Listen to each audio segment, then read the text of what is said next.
Hello everyone, welcome to Spirit Animal Sunday.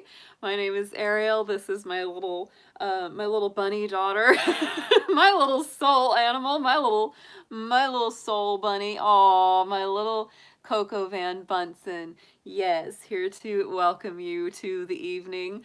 I already see a couple people in the chat. We've got Krista, Nancy. So good to see you all. I hope you're having a very cozy, very comfy Sunday evening.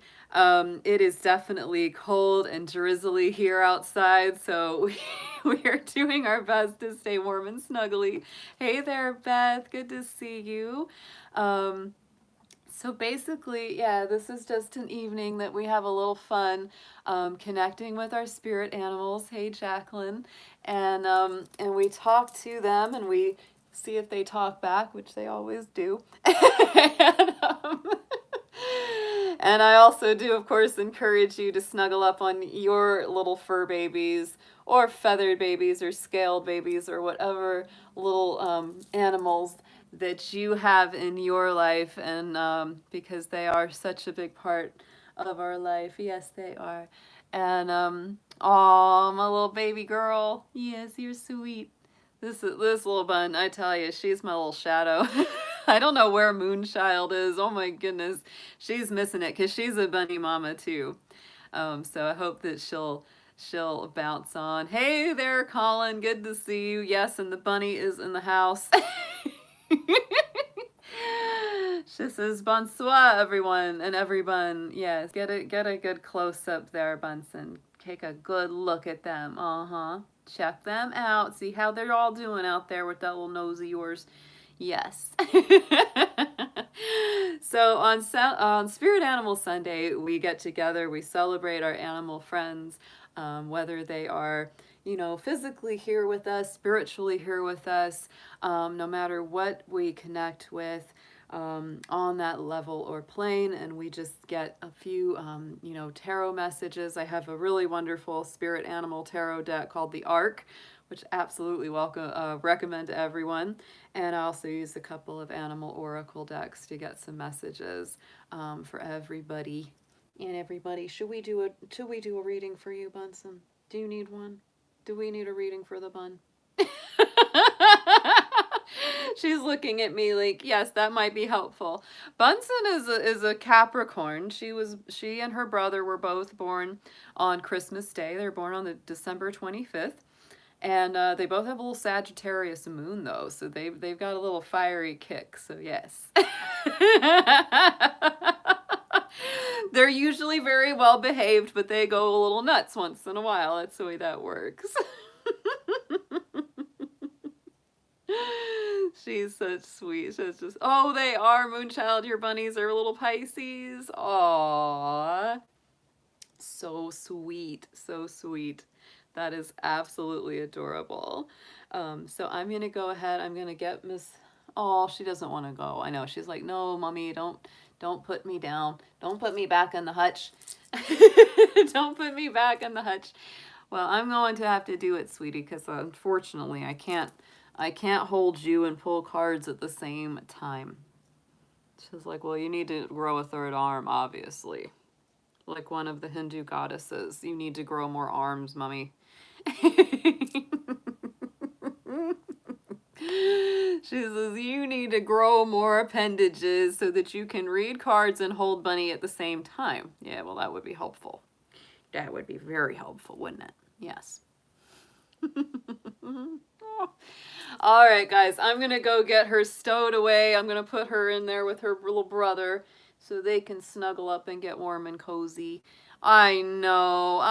If only I could just hand her to you, Jacqueline. She would sit with you too. She is very, very, very easy to pick up, and look at her little feet. I love her little white tips on her feet. She is just the sweetest little baby. Oh, hey there, Sarah. Good to see you. Yeah, no, my rabbits, they're just super easy to hold on and love on because they have a good life. They do. Plus, you're my soul bunny, so it's kind of like, yeah. I know, sweetie, I know. All right. All right, Bun Bun. She says, bonsoir, au revoir. And she'll be back. She'll be back. For sure. All right. There we go, Bun Bun. There we go. We'll give you some of this, too. Just so you have some food while we work. While we work. All right. All right, y'all. So hope you all are doing great tonight. Thank you so much, Colin, for coming in and kicking us off with the super chats. That was very nice, very, very generous of you. You're a very generous donator here to the Dragon Cause. All right, y'all. So I'm gonna go ahead and we're gonna get into our readings for the night. I hope y'all are doing good. It's Virgo moon tonight. So it's definitely that house cleaning moon. If you've been feeling the need to clean, that would do it. Hey, Laura Z, good to see you, hun. Hey, David, I'm glad you're here, hun. I hope you're doing well out there. Yes, all my dragon peeps. All right, I'm just lining up the astrology cards so that we can punch those up, because it makes it a lot easier for me and Jacqueline, which one of us is doing the timestamps. It's a lot easier to see as we scroll through. So I always start it that way. I'm glad to hear it, David. I know this has been an intense time. It's been an intense day for some folks, for sure. Thank you, Jacqueline. Hey, Silver Star. Good to see you. Yes, we're doing good in here, it looks like. I'm sitting here steeping my my Sagittarius tea. Be patient with folks this next few days as my advice, because right now the sun in Sagittarius is squaring the moon in Virgo, and that can make things a little fractious, a little frictional. It can do that. So just be patient. Be patient with them. Hey, Eric, good to see you, hun. Been missing you a little bit. Good to see you. Yeah. We're having tea and critters. Tea and time with the critters, with the dragon. The dragon is a big critter. A big talking critter with wings. Yeah, we're doing good. I think we're doing pretty darn good. Yeah. I'm telling you, it's been a challenge. It's a challenge these days to keep your mind in a positive vibration. I was starting to feel really, I don't know, just out of the blue. On Friday night, I was feeling very sad, kind of just this wave of depression just, rolling in. And so I turned on Krishna Das. I don't know if any of you ever have heard Krishna Das's music. He's a really cool guy. He's in his 70s now. He's been doing this music his whole life. He does kirtan, which is Hindu devotional chants. And it's just beautiful and very grounding. And so I put that on and did yoga. And it's like, I swear the next day I felt so much better. It was like vibrationally, it gave me the tune-up I needed. So I'm telling you, like, sometimes when you start feeling that sadness rolling in or the depression rolling in, you gotta change up the energies. Sometimes that can help a lot. All right, so yeah.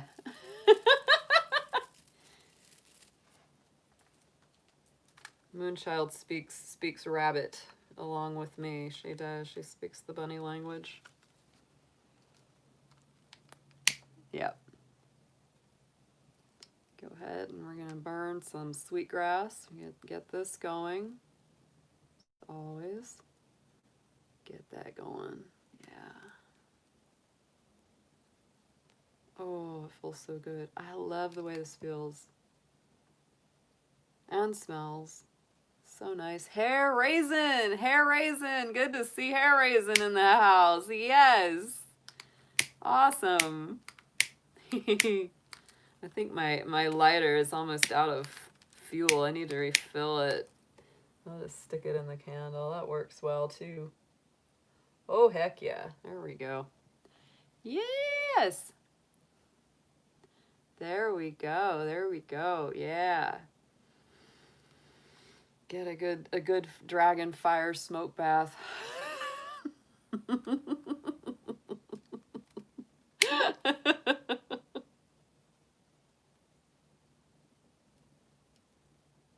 Oh yes, I know that's the truth, Moonchild. I know that's the truth. All right, let's get some tuning forks in the house. Let's get some sound. Let's get some sonic vibrations going on here. Let's start. I'm gonna start out with our little angel forks, our little crystal tuners that have a very, very high frequency. Oh, let's see what else I got down here. Got all kinds of things. All kinds of goodies. Which forks do I want today? Let's see. Let's get the earth out if I don't already have it out. No, I've got it out. There it is. I definitely want the earth fork today. Absolutely. All right.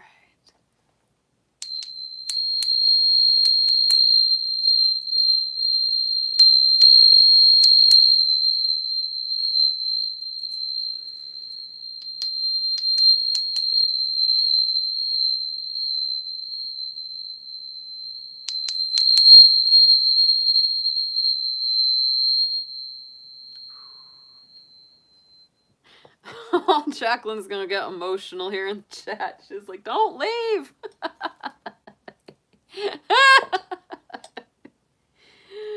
Oh.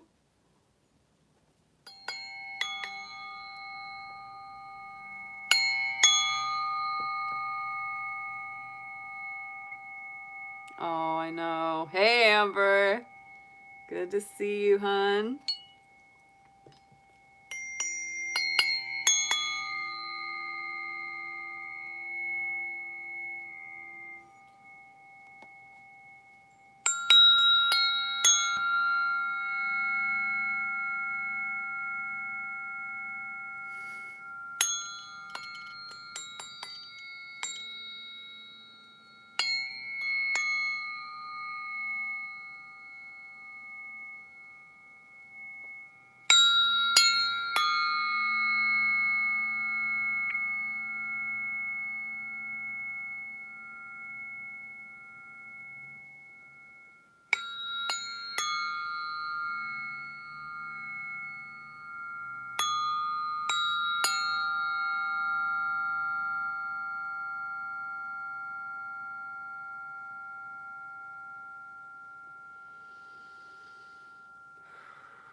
Feels so good. All right, guys. Oh yeah, let me tap this earth fork on these cards too. They're really good for that.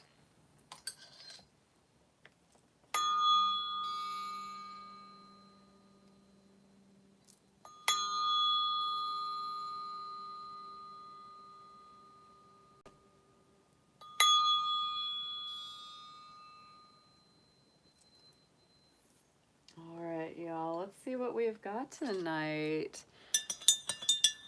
on this cozy Sunday night here. Let me get my tea going. Oh my goodness, this is gonna be good.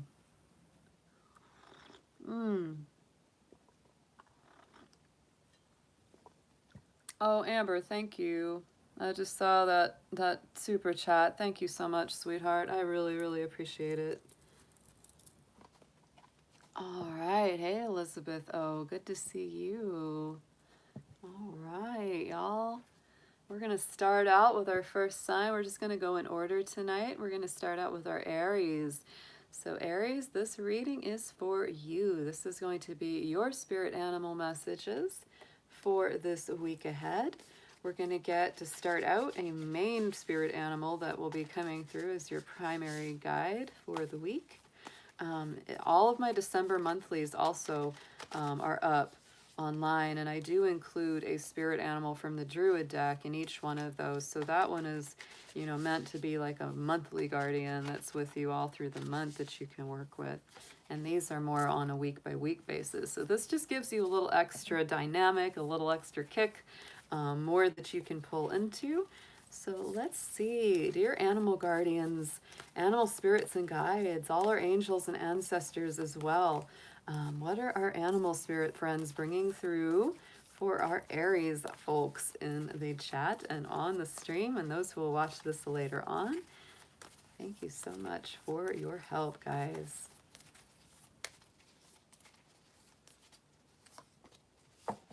Look at that, the beaver spirit. I love this little guy. Oh my goodness, lay a solid foundation. So Aries, you know, I feel that that is something that's definitely increasing for you, is that, you know, all of my Aries folks have really learned so much about patience, so much about building. I know all of my people with Aries folks are just sitting around going, oh, I hate that. I hate being patient. I hate waiting. But you guys have really learned a lot about that. And to me, the spirit of the beaver is so much about that, you know. And actually our last full moon that we just had, the Gemini full moon of November, is also called the beaver full moon, because that is the time of year when indigenous people would see them being very active, working to, you know, fortify things for the winter. And so that's very much what it is. Aries, this may be also saying, fortify yourself for the winter, right? You know, fortify yourself for what's coming up. You know, put that solid foundation under your feet. To me, it's, even though it's not like a goat, it's not like a hoofy animal, but it does remind me of the goat spirit a little bit. It's very much about building, getting prepared, having things, you know, be in a solid, stable place. You know, if you've been feeling rocky, Aries, it's all about keeping things solid, keeping things stable, you know, and you need it. Yeah, you need it for the times ahead, you know. I mean, the winter, this is not going to be the easiest few months. We're all going to be kind of waiting for the spring, right? That's when things just get a lot easier. So we're definitely getting ready to punch through these colder months ahead. Aries, you are such a spring sign, and you do bring the bring that energy, Aries. You are the first sign, the first breath of spring after winter. So let's get some tarot from the animal tarot, the arc.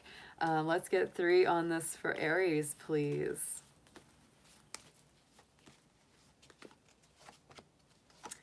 Look at that. Ooh, yes. My goodness. The scarab is coming through. This is very, you know, tied in. You see the pyramids in the background, very tied into the sacred Egyptian animal spirit symbology. 10 of Wands. Ambition is a good servant, but a bad master. I love the message on that. You know, 10 of Wands is all about, you know, the end of a burdensome cycle, the end of some difficult stuff that you've been going through.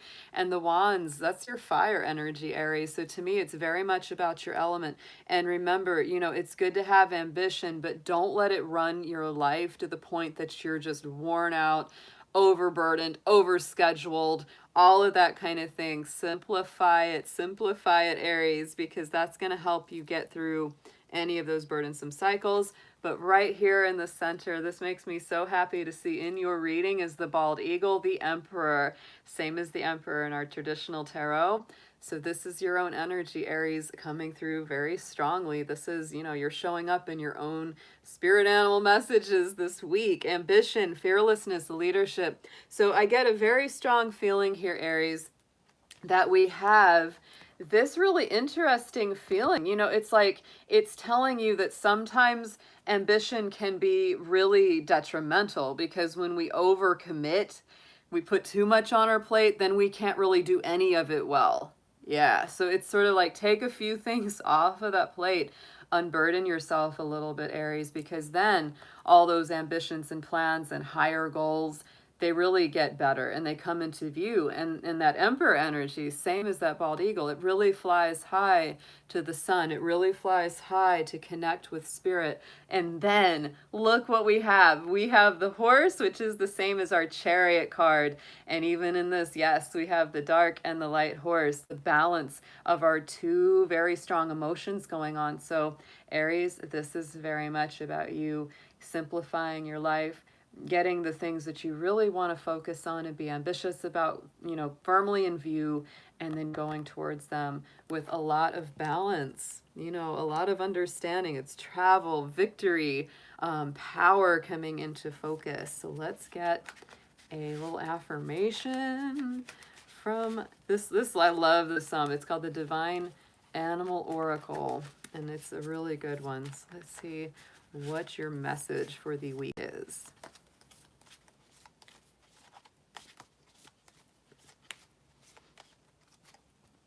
And we have the wolf coming through, Aries. One of my favorites, you know, because the wolf is very dynamic. It can act as the lone wolf and be very individualistic, or it can act as the wolf pack and be very much part of the community. Loyal, alert, playful. You are being guided to lead by example. Oh, Aries. So if people around you or your family sees you as being super, super stressed out, you're being asked to change that dynamic, right? Be kind, compassionate, have unconditional love for yourself and others. Access your inner brilliance, utilize your infinite power, break free from any limiting paradigms, and begin to walk your new path. I love it, guys. It's very nice. I feel like this is very much about you putting down, you know, anything that isn't really truly yours. It's like, because both of these are kind of your energy, but one is very positive and one not so much, right? So it's like, yeah, it's you very much stepping into, it's like just twisting the kaleidoscope a little bit or twisting the microscope a little bit, and suddenly, you know, things just get clearer in the binoculars, you know? It's that kind of feeling. I like it, Aries. All right, guys. Next up is going to be our Taurus. Yes, Taurus is in the house. So our earthy, delightful bulls and cows out there hanging out in the pasture, enjoying the sunshine, whether literally or metaphorically. Hope you are all doing great. So Taurus, this is going to be your messages from our spirit animal guides and guardians for this week ahead. Let's see what they have got for you. Dear animal messengers, angels, and ancestors. Let's see what we have for our Taurus signs. And that can relate to wherever Taurus may be placed in your personal chart. If you feel very strongly, you know, aligned with that sign, yeah, this could be for you.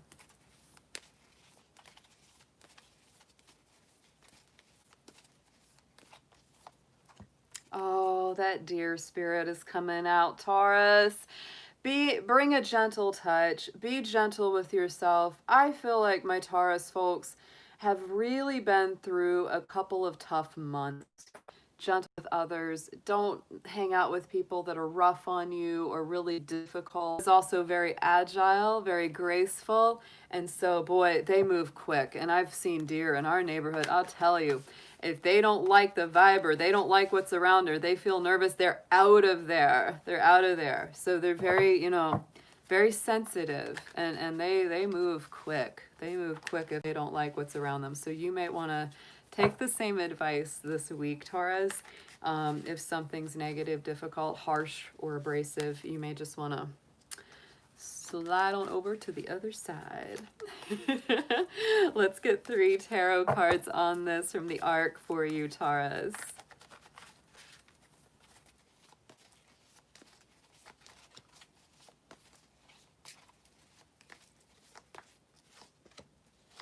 Yeah. Oh, I know. I feel this. This is nice, though. Look at this, guys. So we have the walrus energy. Hey there, Daisy. Hey, Tortuga. I saw you both in the chat. Thank you so much for joining tonight. So we have the walrus spirit. This is the 8 of Cups. So abandonment, escapism, true seeing. This is very much that energy of leaving something behind that is not emotionally or spiritually fulfilling to you. following your intuition onto the next step of your emotional or spiritual journey. Right in the center, Taurus. Look at that. We have got the stag, the same as the Hierophant, and that is your power card in the tarot, actually, is the Hierophant. So big business, tradition, spirituality. To me, this is walking a very devoted spiritual path, very rooted and grounded. So Taurus, to me, you are definitely, again, you know, feeling very much in a power position in your own reading. So that's coming up very strongly. I feel like if you're leaving anything behind or moving beyond something this week, it's because you really feel it deep in your soul. You know your life path and what works for you very, very strongly. And our third card is the Stork, the Six of Swords, which I love to see, because our Six of Swords, you know, better times ahead, new home, new hearth, better emotional experiences. I absolutely love that, because the Six of Swords is all about leaving behind the troubled waters, getting in that boat, making that very, you know, specific decision to move beyond the old chaos, old miscommunication, old conflicts, and moving to better times. So this is a very positive trajectory here. You know, sometimes these little 3-card readings, they're so deep. They're so deep. But Taurus, you're standing very strongly in your power this week. You really know yourself. You really know what works for you and what doesn't.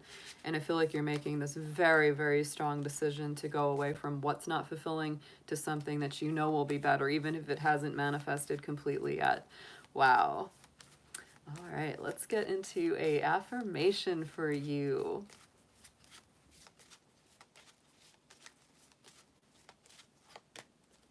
Hummingbird. Oh, I love that, because to me, Taurus, that's bringing more joy, more positivity, seeking the sweetness of life, confidence, emotion, adventure. You are being guided to be grateful of the many relationships within your life, including the one you have with yourself. You possess the power to attract positive change in your life, expand and stretch yourself in new ways. Love yourself unconditionally, and the world will do the same. Yeah, the hummingbird has a lot to do with love. And so my feeling with this is that, you know, it's like you will leave behind the people that ain't loving you right. Right? That's something you're going to step further away from that and closer to the people and situations that do make you feel loved and affirmed and give you that positive reinforcement. Such a great reading for this week, Taurus. I love it. All right. And I saw a whole bunch of new folks come into the chat. I'm so excited. So we have Daisy, my Pisces gal, who's in Vegas, which I love. And then we have Tortuga. And I saw Free Spirit. GD came in to say hi. So we got a whole bunch of folks in here. Moonchild is stuck on Little Rascals. Moonchild is a little rascal. What are you talking about?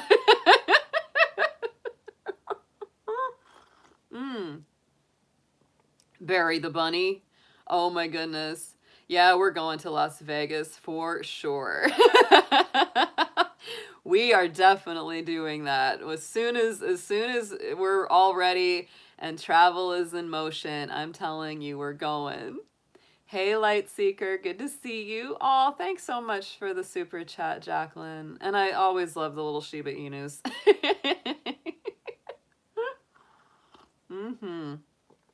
Nope. I was actually talking about that with one of my good friends, Natrina, and we were talking about that because last year on my birthday I went to Las Vegas and we had a really wonderful time. We really truly enjoyed it, and I was like, I wish I could go back again on my birthday. I just don't think it's a good idea with all the corona going down. But you know, I said as soon as everything clears up, I said it's so bizarre. I told her about meeting Daisy, and I told her about how we've all been talking about going to doing a dragon meetup in Vegas, and I was like, it's like, what is it about that place that it's sort of just like it's drawing us all there? Yeah, it's like it's drawing us all there to partying at Tortuga's house. Yeah. I should bring my little tortoiseshell bunny Arthur to hang out. Yes. Hey, Krista. Yeah, I know. It was I can't explain it. I mean, me and Natrina, we were like, we almost felt like she was like, I want to move here. For real. She was like, I'm gonna move here. She's like, she's a school teacher. She's like, I'm gonna find out what kind of jobs I can get here. Find out what the school system's like. I'll move. No, we really liked it. Everybody was very nice. Like all the people we encountered, wherever we went, they're just really cool. Nice energy there. Nice energy there. Yeah. So, Gemini, how are you doing tonight? Oh, my little twin stars up in the sky, flying around. Absolutely.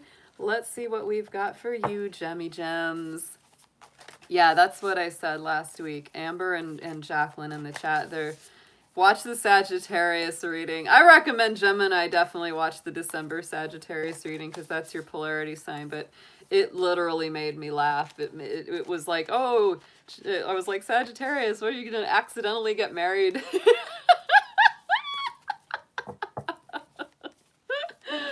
Hey there, Tilly. Welcome to the chat. Oh my goodness. Let's see what we have got in our spirit animals for you this week, Gemini. Let's see what is in here. Hope you're all doing great out there. Let's see what your spirit animals are coming through to share with you, as well as your angels and ancestors who may as well be influencing this reading too. Let's see what we have. We're going to start with one main spirit animal guardian for the week, Gemini, and then get into some tarot for you. Oh, I love this one. Starfish spirit. Oh my God. Open to infinite possibility. So Gemini, this to me is all about using your talents, your gifts, your abilities. There's so much coming through with this. To me, Gemini is always a multi-talented, multi-communicative kind of sign. And so if you've been feeling kind of worn down, if you've been, only doing one thing again and again, over and over, very monotonous, right? It's like this is to me really helping you to branch out, really saying open up to more possibilities, Gemini. Try something new or, get into something that you've been thinking about doing for a while and haven't yet. So let's look at your tarot. Let's get 3 cards on this for you, Gemini.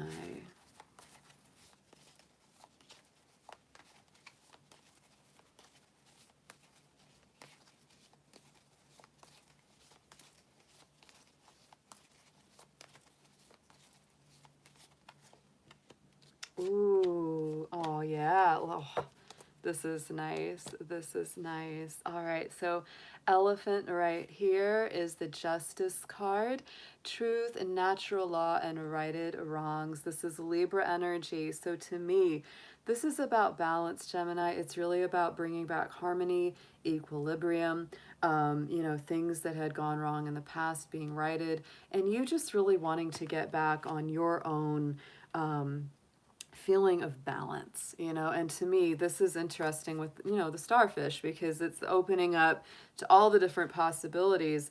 And so like I said, if you've been feeling out of balance, that's definitely what it's about. So right in the center we have our bluebird spirit, the 3 of Swords, which of course is generally, this is a heartbreaky kind of, painful card. There could be mourning, there could be loss, but this is the emotional storm, but it's also the freedom from strife, right? This is pulling those swords out of the heart, recognizing the pain, getting through the grieving process and allowing it to pass. Anything that's been difficult, anything that's been painful, this is the time to release it. This is the time to step into a better, higher vibration. I always think, the bluebird of happiness, right, Gemini? So even though the 3 of Swords can be a sad energy, this is saying keep your chin up. Better days are coming and the difficulties won't last forever.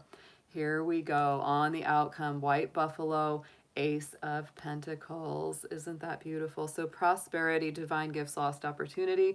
This is absolutely the hand of spirit coming through to bless you with manifestations. So this is a nice week, Gemini, where I do feel There's balance being restored. You're going and, you know, looking at some different opportunities to look at some different things and, you know, try to do some new things in life and get that back on track. And that gives you a feeling of being back in the natural swing of things. You're removing a lot of that old pain, moving past that. And as you do, Spirit, the hand of Spirit really comes in to bless you with new prosperity and manifestations. It's truly, truly beautiful. So let's get into an animal message. Let's get into a affirmation for you.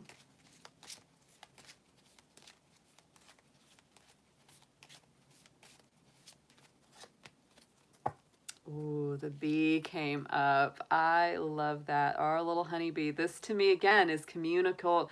Can't talk. This is the community coming together around you as well. So cooperation, productivity, creativity. You are being guided to change something in your life. Become inspired.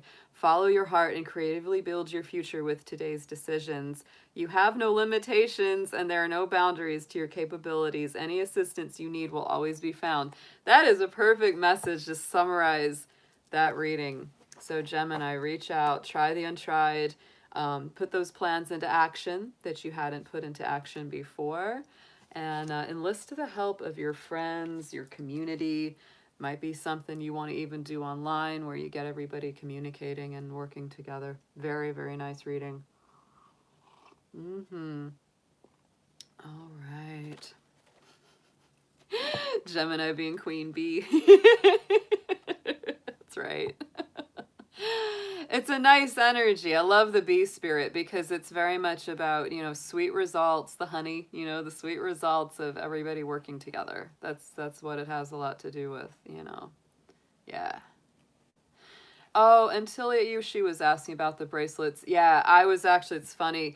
The reason that I have not gotten those out is because USPS has actually changed their online template where you can no longer purchase first class shipping. They force you to purchase priority shipping, which is very expensive. It actually costs more than the bracelet itself cost me. And I work from home. I have an eBay store and I do this. So I don't get out. I literally I don't go out. I have groceries delivered to me. I don't go out. And so that's why I have not been out. And right now at the post office, the lines are out the door. My mom sometimes goes up and she's like, yeah, it's crazy there. So I have everything wrapped up. Everybody that's won a bracelet for me in the past, they're all ready to go. And it may be towards the end of the month unless, you know, I just get a chance to duck out. Yeah, but that's what's happened. And I'm definitely not ignoring anyone. I feel terrible about the way that's happened, but you know, in the past I could just print the label from home and I could just pop it in my mailbox and they'd pick it up. But because they have raised the shipping rates astronomically to do that, it's like, oh, yeah. So that's why that's happened, guys. I'm so sorry. And as soon as I get that sorted, and probably getting into the new year, we'll get back into doing the giveaways again because I really enjoy doing those. Yeah. Yep. No, it's aggravating as it can be because, you know, I ship through, I have an eBay store and it's extremely busy, especially at this time of year. And so, you know, I have to mail everything through eBay, which is fine. But if I ever want to mail just something to a client or to one of y'all or a friend, I am forced to use priority shipping, which costs like 3 or 4 times as much as first class. It used to be that you could purchase first class shipping through their site, and now they won't let you do it anymore, which is really dumb. It's really dumb. I'm like, guys, not everybody is going to be willing to purchase priority shipping. Yeah, it's a racket, but it's partly because, you know, don't get me started. Don't get me started. Our government doesn't properly fund the post office, and they continue to, you know, jack the prices up again and again, and it's, you know, it is what it is, but it gets harder to do business, especially like on eBay and on, you know, internet auction sites, because, and honestly, like within the next year or so, I'm really looking at not selling on eBay anymore and just shutting my store down. Yeah, I'd love to get it all sold out. Anybody that wants to shop on my eBay store, I do have the link in my about me section on my site here. So, you know, if you're interested in anything I sell, go ahead for it. I can give you a sale. I can give you a discount. Because ultimately my goal is to, that's kind of like, you know, it's my other job. So what I'd really love to do is have my channel things increase and just focus on doing that alone instead of having the eBay store. So that's my plan in the long term. Yes, absolutely. All right, guys. Well, enough of talking about that. Let's get back to our readings. Hey, Sebastian, welcome to the chat, everyone. Saying hello to you. There is Cancer. Cancer is our 4th sign, and they are up next for our spirit animal readings. So Cancer, you're a little spirit animal yourself, being a little crab, you crabulous crab scuttling around down the beach, avoiding the pelicans. All right, let's see what our spirit animal friends have for you this week, Cancer, as well as your ancestors, guardian angels, all of your ascended masters and spirits that are around you as well. And let's see what we have to share with you this evening.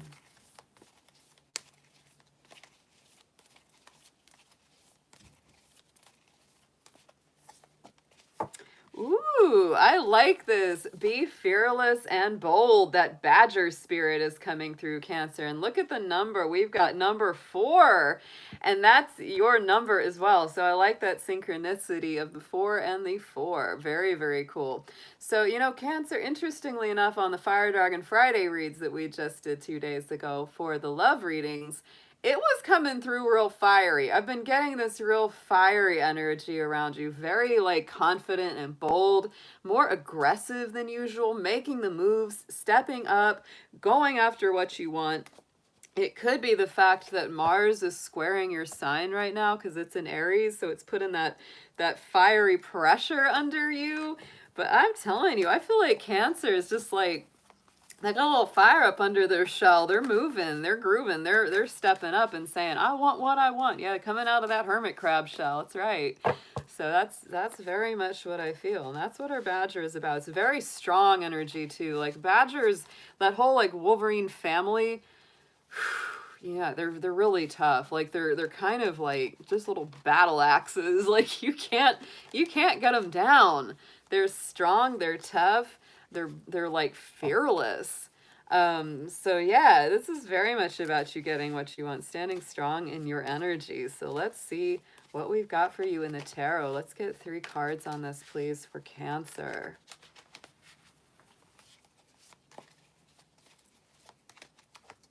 Ooh. Yeah, oh my goodness, look at this. Yes. So our little raccoon, our Page of Wands, that is, again, yeah, it is.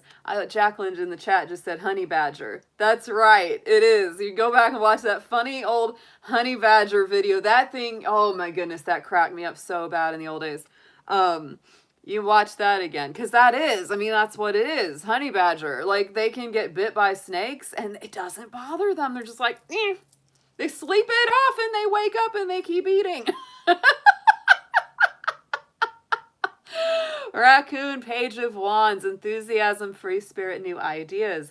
To me, again, Aries energy. Very, very strong burst of new life. I really like that. I really, really like that. And it does. It gives me that feeling that you're very much in that mode of like, I want to step up. I want to go get what I want. I want a new life, a new start. I want new enthusiasm. Page of Wands, you know, it's that child energy. It's baby energy. Like, you know, for some people, like in certain readings, they'll say this could be a new baby on the way or new, you know, pet or something, because it is that same kind of energy. I don't necessarily feel that for everyone, you know, but that's one of the parts of it, because it's about that feeling of new life, joy, enthusiasm, vitality. Right in the center, our little beaver friend is coming up again with the Seven of Cups. Dreams, deception, determination. So my feeling with the Seven of Cups is it gives you a lot of different options, a lot of different things to choose from. And it does mean you're going to have to make a decision. Which way are you going to build that dam? He almost looks like the groundhog from Groundhog Day. Not even going to lie. But, you know, this gives you a lot of options, a lot of choices, and it could be a little bit emotionally overwhelming because Cancer, you're stepping up and obviously there is some kind of fiery new energy being lit under your crab shells, and it is making you feel like you've really got to make some decisions. And as a result, yeah, you could be feeling a little overwhelmed. You could be feeling like, oh my God, this is so much. How do I start? So I would say, Cancer, start one piece at a time, investigate each cup at a time, because the Seven of Cups, you know, the traditional card is the guy standing there with the Seven of Cups in the clouds, and he's just like, whoa, and, you know, the cups all have different things in them. Some of them have the diamonds and rubies, some of them have the ghost and the, you know, snakes, and so you got to pick which one is really right for you, and that can take a little time, take a little breath. Don't overwhelm yourself. Don't overwhelm yourself, Cancer. You'll figure it out, because look, we've got our Three of Cups here in the long run here. Three of Cups is celebration, soul groups, and time to focus. So, you know, this to me is talking to your friends, leaning on your family, you know, not getting drugged down into confusion or sadness. It's like, remember to focus on some of the upside of life, right?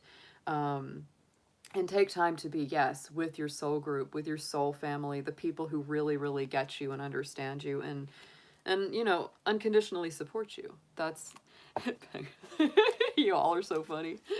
All right, let's get a affirmation here for Cancer. I like this reading. I mean, it's like, yeah, I do feel like you've got a lot coming your way. It's a lot of new energy, a lot of choices to be made, but it's really good. Like it's on the end, it's good. Even if it feels kind of, you know, like a lot of pressure or friction or, you know, sparks being lit. It's not bad. It's not bad.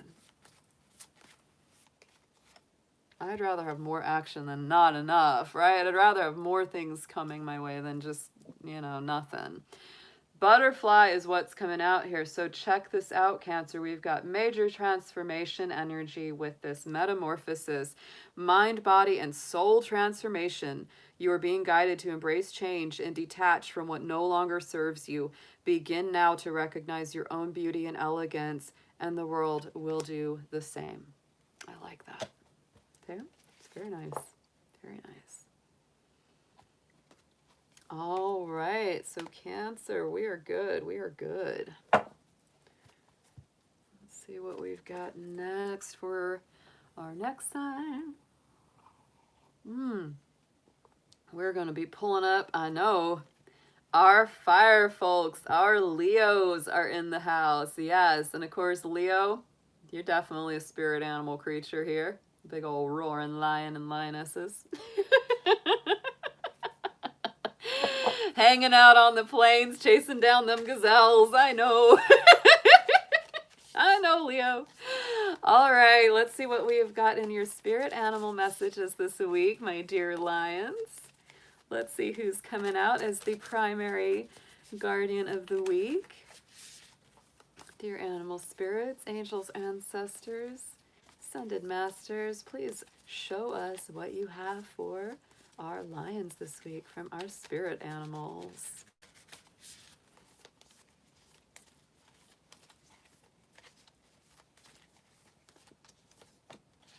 Ah, I love this one. Yes, the moth spirit is here. Oh, Leo, surrender now. You know, Capricorn had the moth 2 weeks ago. I will say that was a very intense week for me when the moth card came out.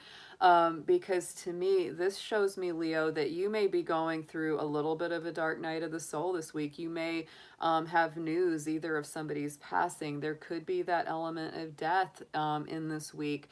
Not always, you know, not always, but that was definitely something that happened for me the week of the moth spirit coming out. To me, it's also very much that choice to go towards the light, right? I always think the moth is drawn to the flame, the moth is drawn to the light. So, you know, even though they're a nocturnal being, they're still very much drawn to that light. So it's that balance to me between the dark and the light. You know, the higher vibration, the lower vibration, polarity. So Leo, it could be a bit of an intense week, and I just encourage you with that card to surrender to spirit and draw towards your personal light. And Leo, you are a very bright light. You are, so you can become your own light.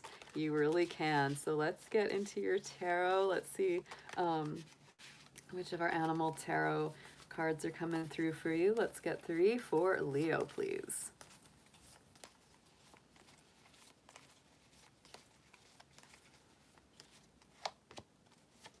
Ha ha ha. I like this. Look at this. Okay, we're starting out with the Puffin, the Fool card.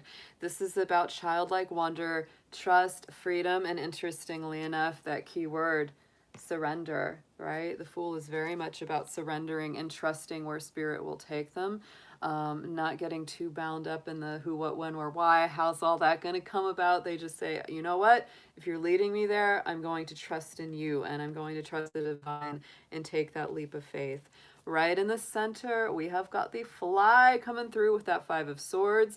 That is that winning at all costs, pride before the fall kind of energy. It is about people who are willing to win at all costs. So Leo, this may be part of the heaviness some of you experience. It's about letting go of people like that just are there to kind of take what they can get, and they don't care who they step on to get it. That's really what you're turning loose of. You also may, for some of you, the other thing you may experience might be a feeling of, should I stand up and fight for this person or this relationship or situation, or should I cut my losses and go ahead and walk away? Those are the 2 feelings I get always with that 5 of Swords. The Outcome card is very nice. Check out our cat, though. Check out that cat. And, you know, Leo, you know, you are the big cat. So this is a little bit of that feline spirit coming through with that Page of Swords, primal instincts, landing on your feet, being very quick, and, you know, having a lot of mental agility, mental focus, a lot of communication going on. This could as well be people checking in on you through text, through email, sometimes even spying on you a little bit in your social media, stuff like that. So, you know, just be aware that there could be new messages coming in and new communication and new ways of thinking. So keep your mind flexible and agile this week, Leo. Let's get an affirmation on this spread.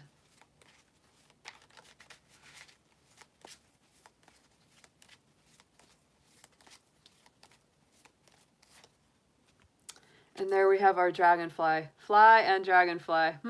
That's kind of like the positives and the negatives.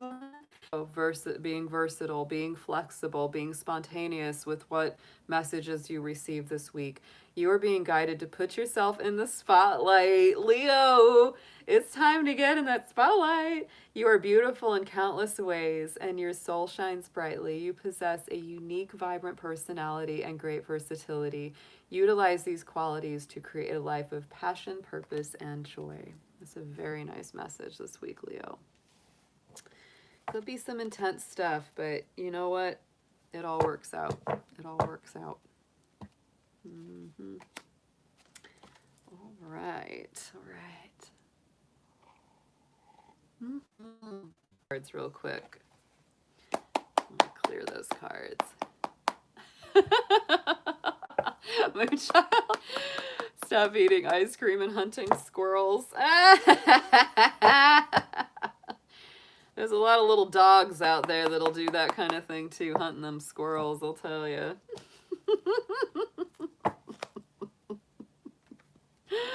My dad grew up in the country. He ate his fair share of squirrels growing up in the country. That's a southern delight.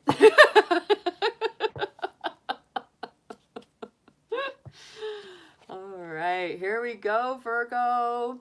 It is time for you to come out here, all of our beautiful Virgos. Let's see what we have got for you from your animal spirits and guides this week.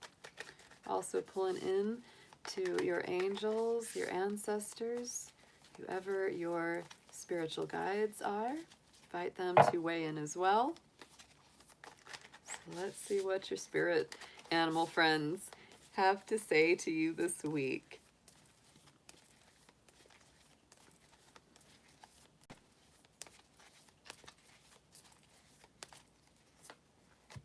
Ooh, the bat spirit coming up for you here. Reminds me a lot of Scorpio energy. It's rebirth, it's transformation. A little bit of the hangman too, right? Because it's seeing things from a different perspective. It's that nocturnal energy, and also very much using that intuition, right? Using your communication as well.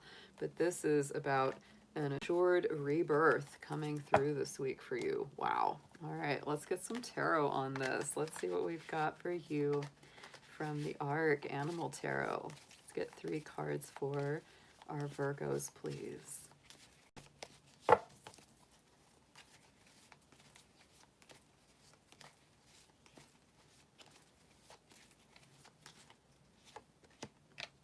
Wow, okay. Wow, interesting energy here, Virgo. I like this. All right, so we're starting out with our wolf. There's our Knight of Pentacles.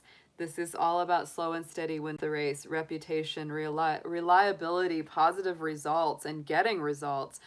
Because the Knight of Pentacles, out of all of our knights, he is the one that is the most assured. He's the most prepared.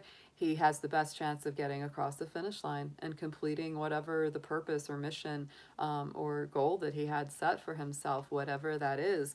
Right in the center, we have our woodpecker spirit with the 8 of Swords. So Virgo, this is that classic anxiety card, needing to free yourself from any mental constructs where your thoughts, worries, doubts, fears, etc. just go round and round in your head. Keywords here are self-imposed prison, right? And new perspectives. So it's really time to, get yourself out of jail. Use that little woodpecker beak to get out of that self-imposed cage. Absolutely. Because it really is a choice. It's a choice whether to continue worrying on fruitlessly about something or take the steps needed to get out of that trap and take some direct action. I do feel like you might go through, like midweek, you might go through kind of that mental struggle where things just like start to get overwhelming and you start to get those fears. Maybe because of something transforming, with that bat, that rebirth is happening. And it's like, oh my God. Because you have things, you have goals that you truly have set. And Virgo, you do not like something changing your plan after you made the plan because you usually went to a lot of trouble to make that plan.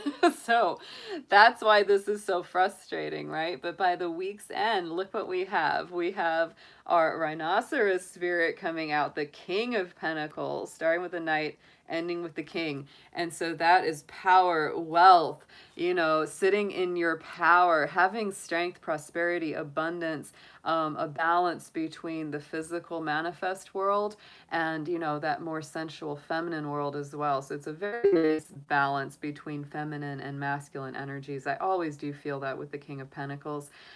It's a very, both of these Pentacle cards are your own energy as well as Taurus and Capricorn. They're very earthy, very stable, very grounded, balanced. So I actually feel that by, being willing to sort of adjust your plans a little bit and be mentally flexible about the way that you get there, by the week's end, like you feel so much better. You feel like, wow, I really am in better control of this situation than I thought. So not a bad reading at all. Very, very cool. So let's get in the affirmation for you, Virgo.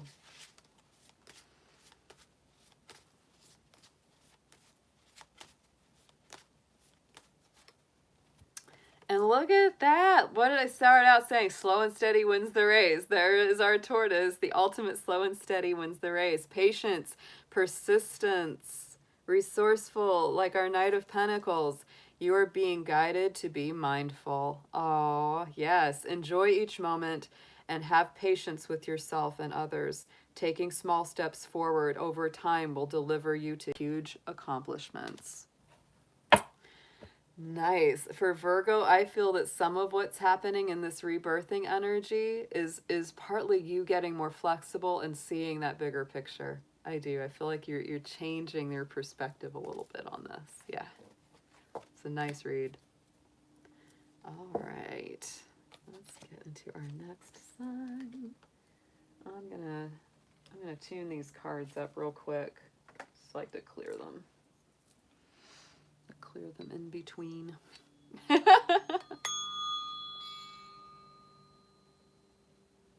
Oh, hey there, GD. Glad to see you pop in.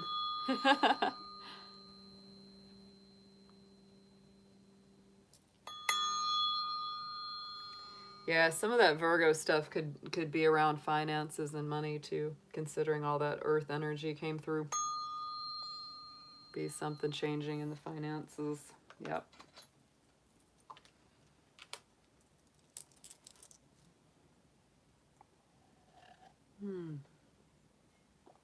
All right.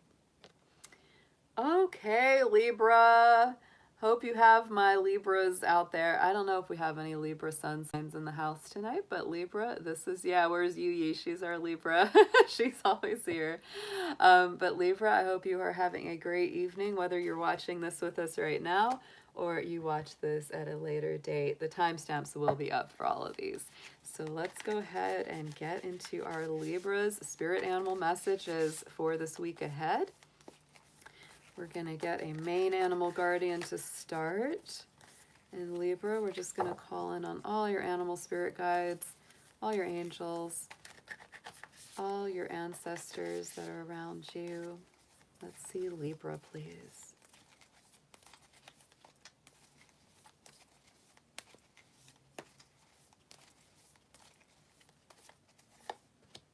Oh, I love this. The Nightingale spirit. Look at that. Love is all around.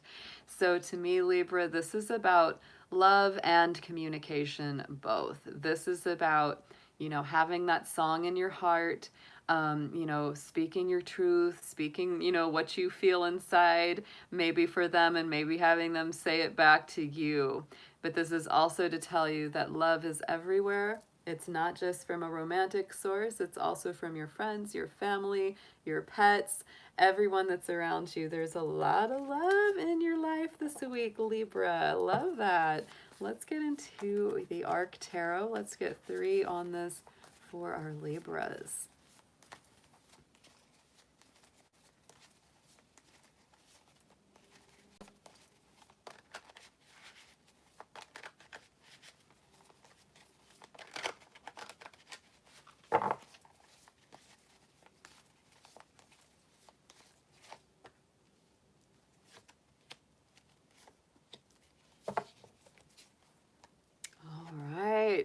All right, Libra, we're starting out with our Tiger, the King of Wands. So check that out. That is some strong fire energy, some Aries, Leo, Sag on the board.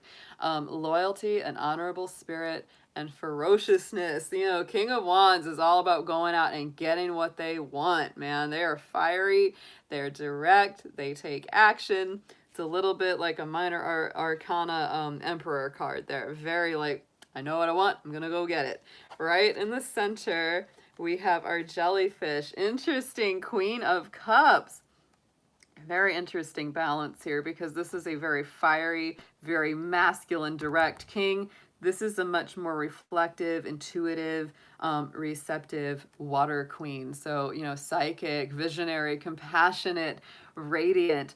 Very interesting. This could be a nice dynamic between the two of you, whichever one you identify with more. One of you could be the more fiery, you know, more aggressive one, and the other could be the more gentle, more kind of feminine sort of energy, no matter what that dynamic might be. And a big reason I feel like this is a huge balancing of these personalities or the traits within yourself this week is we have our chimpanzee right here with the 2 of Pentacles, and that is all about balancing or juggling 2 different sides of something.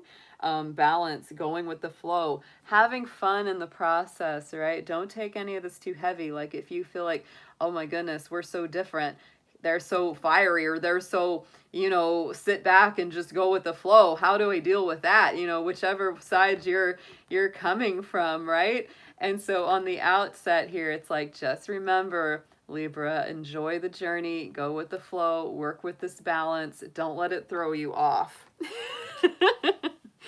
It's very interesting. I mean, it's like King of Wands is like manly man, and like, you know, Queen of Cups is like ultra feminine, right? And it's just, oh my goodness, you could be dealing with someone who's one of those, you know, one of those sides, or you may feel one of those sides is in yourself. Oh my goodness, Libra, what a week. This is a very interesting reading. It's a very kind of different energy. Let's see what your affirmation has got for you here.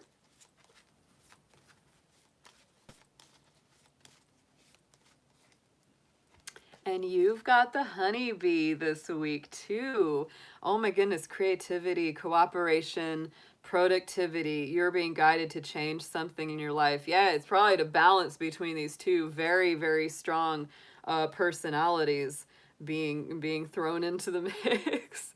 Become inspired, follow your heart, and creatively build your future with today's decisions. You have no limitations, and there are no boundaries to your capabilities. Any assistance you need will always be found. I kind of feel like this is just saying, you know, it's like, even if this is a single Libra, it's like, you know, express those positive masculine sides of yourself and express the very positive feminine sides of yourself, right? No matter what those are, you know, manifest as, because those are two very, very strong personality cards there. Oh my goodness. One part is one personality is kind of like, I'm going to tell you every single thing I want, I'm going to get it, and the other one's I don't know about that, I'm not going to tell you everything. I'm just going to drift over here, see you later. All right, Libra. Very interesting reading. Very interesting reading for our Libras tonight. I liked it. Keeps us on our toes. Everyone's missing Yuyi in the chat. So Yuyi, I hope you enjoy your weekly read when you come take a peek at it. Everybody's calling for you. All right, guys. So next, of course, is our mysterious Scorpio. Scorpio doesn't have just one animal spirit as their you know, sign symbol. They have three. Four if you include the phoenix rising from the ashes as their honorary, you know, symbol. But the Scorpio has scorpion, the lizard, and the eagle. All right, the eagle being the highest vibration of a Scorpio's energy. So let's get into our animal spirits for our Scorpions. Yes. Let's see what we've got for you, Scorpio. Coming through from our spirit animal friends, as well as your angelic guides and ancestors. Please show us, Scorpio, for the week ahead.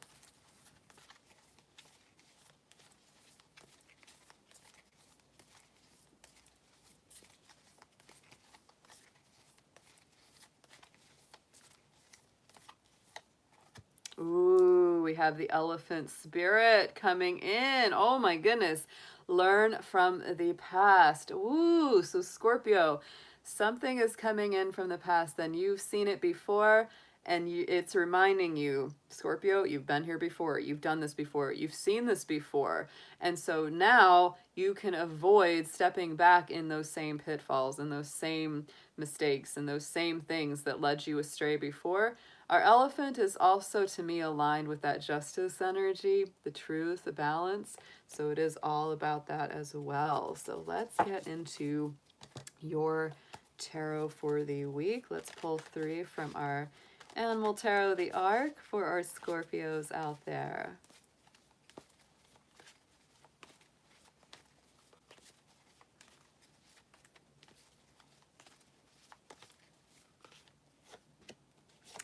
Interesting. Oh, wow.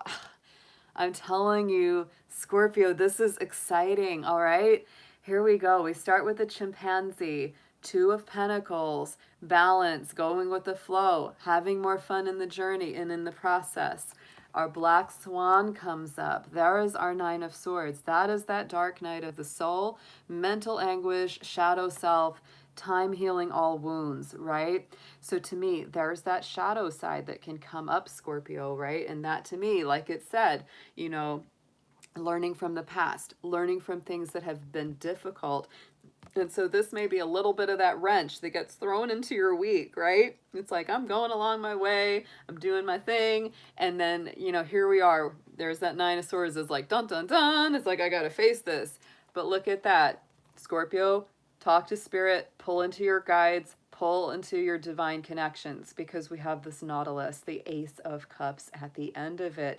Spirit intervening, blessing you, protecting you, keeping you from those pitfalls of whatever would drag you down. Pure joy, true fulfillment, divine inspiration, and also I just feel like you stepping into your power, because you are a water sign, and the Ace of Cups is all about just abundant, overflowing water in the happiest expression that it could be in. So I don't know what more to say about that. That is a fabulous reading, Scorpio. I love the progression of it. This is a week that gives you a chance to really learn from your past, to rise above the mistakes of the past and not make them again. And therefore, it's like you really feel like Spirit has your back. Spirit does have your back. And you feel like you've stepped up even more in your intuition, in your understanding, in the blessings that Spirit is giving you. So nice. So nice. Oh my goodness. Let's get an affirmation on this.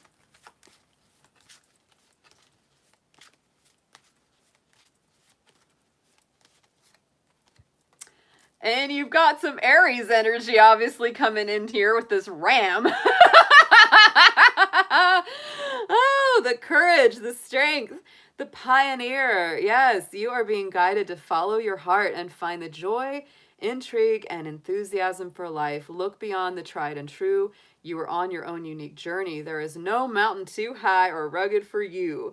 Forge ahead with stamina, determination, and self-love. I love this reading for you, Scorpio. Oh, that was a good one. And I just love that Black Swan card. I think it's the most beautiful. I love this deck because even like the difficult cards, like the Nine of Swords, the Three of Swords, have these beautiful birds. And I'm like, I can't feel that bad about that card anymore.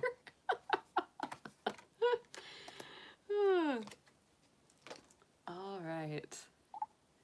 Someone's left a super chat. I missed it while I was reading. Whoever that was, let's see. Sarah Sargent, thank you so much, Sarah, for that super chat. I appreciate you so much, sweetheart. Yay. All right. All right. Sagittarius. Happy birthday to all my Sagittarians out there. I am drinking from a Sagittarius teacup in honor of the Sagittarius season that we are currently in. Sun and Mercury both moving in the sign of Sagittarius currently. Hope all my Sagittarians are doing great out there. I know Hair Raisin is here. She's in the chat. I don't know where Fry King is. He's my other Sag that always joins in the chats here. He'll probably come in like right as I'm done and be like, what'd I miss? Sagittarius. What I miss? I'm here. Now the party can start. All right, my Sagittarians. Awesome to be in your season and your energy. All of that Jupiter goodness. I love it. So let's see what we've got. And you know, it's great. You know, Capricorn and Sagittarians, we're both going to the next level. And they've been talking in the news like all the time right now about our ruling planets, Jupiter and Saturn, are getting closer and closer and closer. By the winter solstice, they're practically going to be like on top of each other in the sky. So it will look like one big, nice ball of light. It's going to be really cool. Yeah, because both of us, Capricorn and Saggies, we're graduating. Our ruling planets are going into Aquarius within 2 days of each other. Definitely a planet party coming up. Absolutely. We're having a planet party the week of the 17th. That is for sure. All right, Sagittarius, let us get some messages from your spirit animal guides and friends for this week coming ahead, as well as from your angelic support team and from your ancestors, ascended masters, whoever is helping you out. Let's get our messages for our Sagittarius. Thank you so much, Spirit.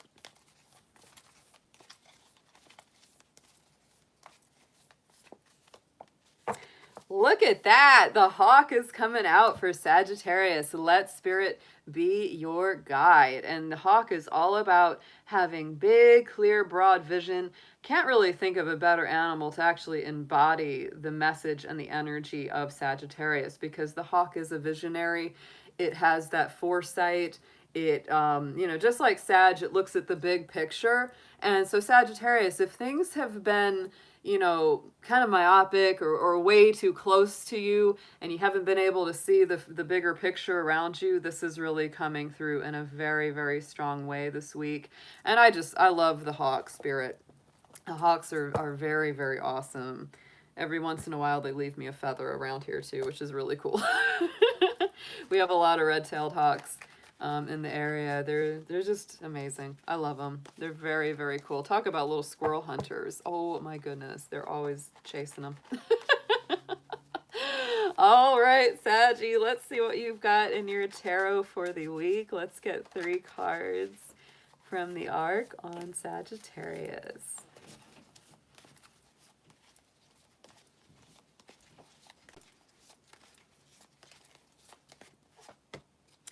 Nice. Ah, this is hilarious. Okay, y'all are gonna laugh so hard when you see this. Okay, first card out, Snow Leopard, the Hermit. Ascension, illumination, introspection. I do feel like there has been such a massive amount of healing, of inner work. All of this has been going on very, very strongly for my Saggies. It really, really has. Not just this week, but most of this year too. It really has been. It's been a very strong thing. Hermit is Virgo energy too. It's Virgo energy. So it is very much about that inner healing and really understanding and knowing your value and self-worth. Next up, the Black Panther, our Queen of Wands, Sagittarius. Intense love of life, determination, altruism. So there, to me, is your own energy. That's that fire queen, right? That's about creativity, manifestation, using your magic. I love in the traditional Queen of Wands, the tarot, it's like she's sitting there on her throne. She has the little black cat, which is that magic symbol. But in this tarot, in the Arc, the Queen of Wands is the big black cat. Like, I am the magic. I am the magic. You may be feeling that this week, Sagittarius. This is a very creative queen, a very big-hearted, generous queen, someone that gives a lot of love, loves with intensity, loves with passion, because she knows that that's an unquenchable fire. She's never going to run out of her heart's resources, right? And so this is asking you to really step into your strength. Take the things that you've learned and that you've worked on while you've been in this hermit mode. And then we've got the squirrel coming out. We were just talking about the hawk as a squirrel hunter. So we've got the hawk and we've got the squirrel in this message here, Sagittarius. Ace of Wands, look at that. Boom. Inspiration, bright future. Yeah, this is that bold new life energy. I absolutely love this. And I said, you're going to laugh when the squirrel comes out. Because we've got the hawk coming after the squirrel. But that is a beautiful spread. The Hermit, the Queen of Wands, and the Ace of Wands. So to me, it's like you're really coming out from, that more hermit mode, that hermit energy where you've been very, to yourself, very introspective, and you're stepping into that Queen of Wands, and that's triggering this whole new start, this whole new passionate rebirth. That is the direct energy of spirit coming in to help you. And with the squirrel energy, also I say, of course, it's about get ready, Sagittarius, because, the squirrel's always preparing. They're always running around, storing up, nuts and seeds and all that for the winter. So it is definitely time, to prepare for the future here, Saggy, because it's coming. It's coming. Yes, let's get an affirmation for you. This was a beautiful read. I love these, guys. These are so much fun. And they're really insightful. I love doing these.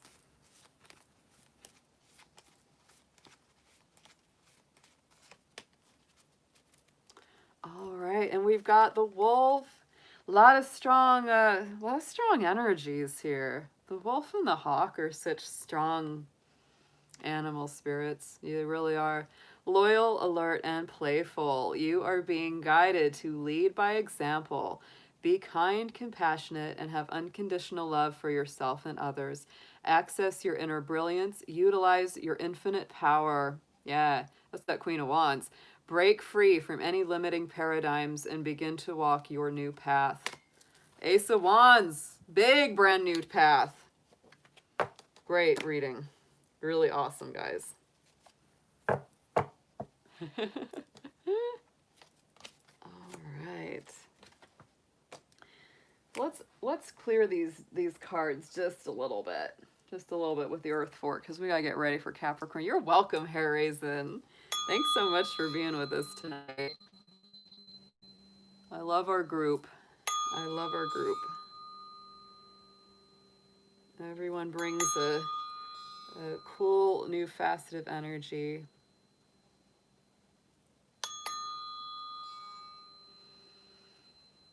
Oh, love that. Okay. Capricorn! Time for goats! Time for us goats. Hello, my fellow Capricorns out there hoofing it up the mountain. I hope you all are doing great. It's a great time for Capricorns ahead. I'm telling you, we are in the home stretch of Saturn in our sign, our ruling planet in our sign. So I am excited. I can't wait for it to cross that finish line. Oh my goodness. It's really getting close to now, y'all. 11 more days. After 3 years. It's like, It's time for us to party it up, goaties. I tell you, it's time for us to party it up. When that shifts over, it's gonna be, I can't say it'll make everything perfect. You know what I mean? It's like one of those things. It's like, it's not like the whole world is gonna right itself or whatever, but it's gonna be a heck of a lot nicer.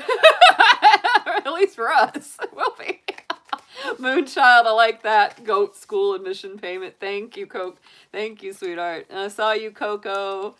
Hey, Nancy. Oh, it's good to see so many of you all here tonight. Thank you for being here. All right, Capricorns. Let's see what we've got coming in with your animal spirit messages. And that's is going to be for all Capricorns or Capricorn-influenced people. Hey, Elizabeth. Oh, good to see you back in here, too. And we're just going to pull into the energy of your animal spirit friends and guides, your angelic assistants, as well as your ancestors, past on loved ones, anybody that you work with, Capricorn. Let's see who we've got coming out for guidance and advice this week.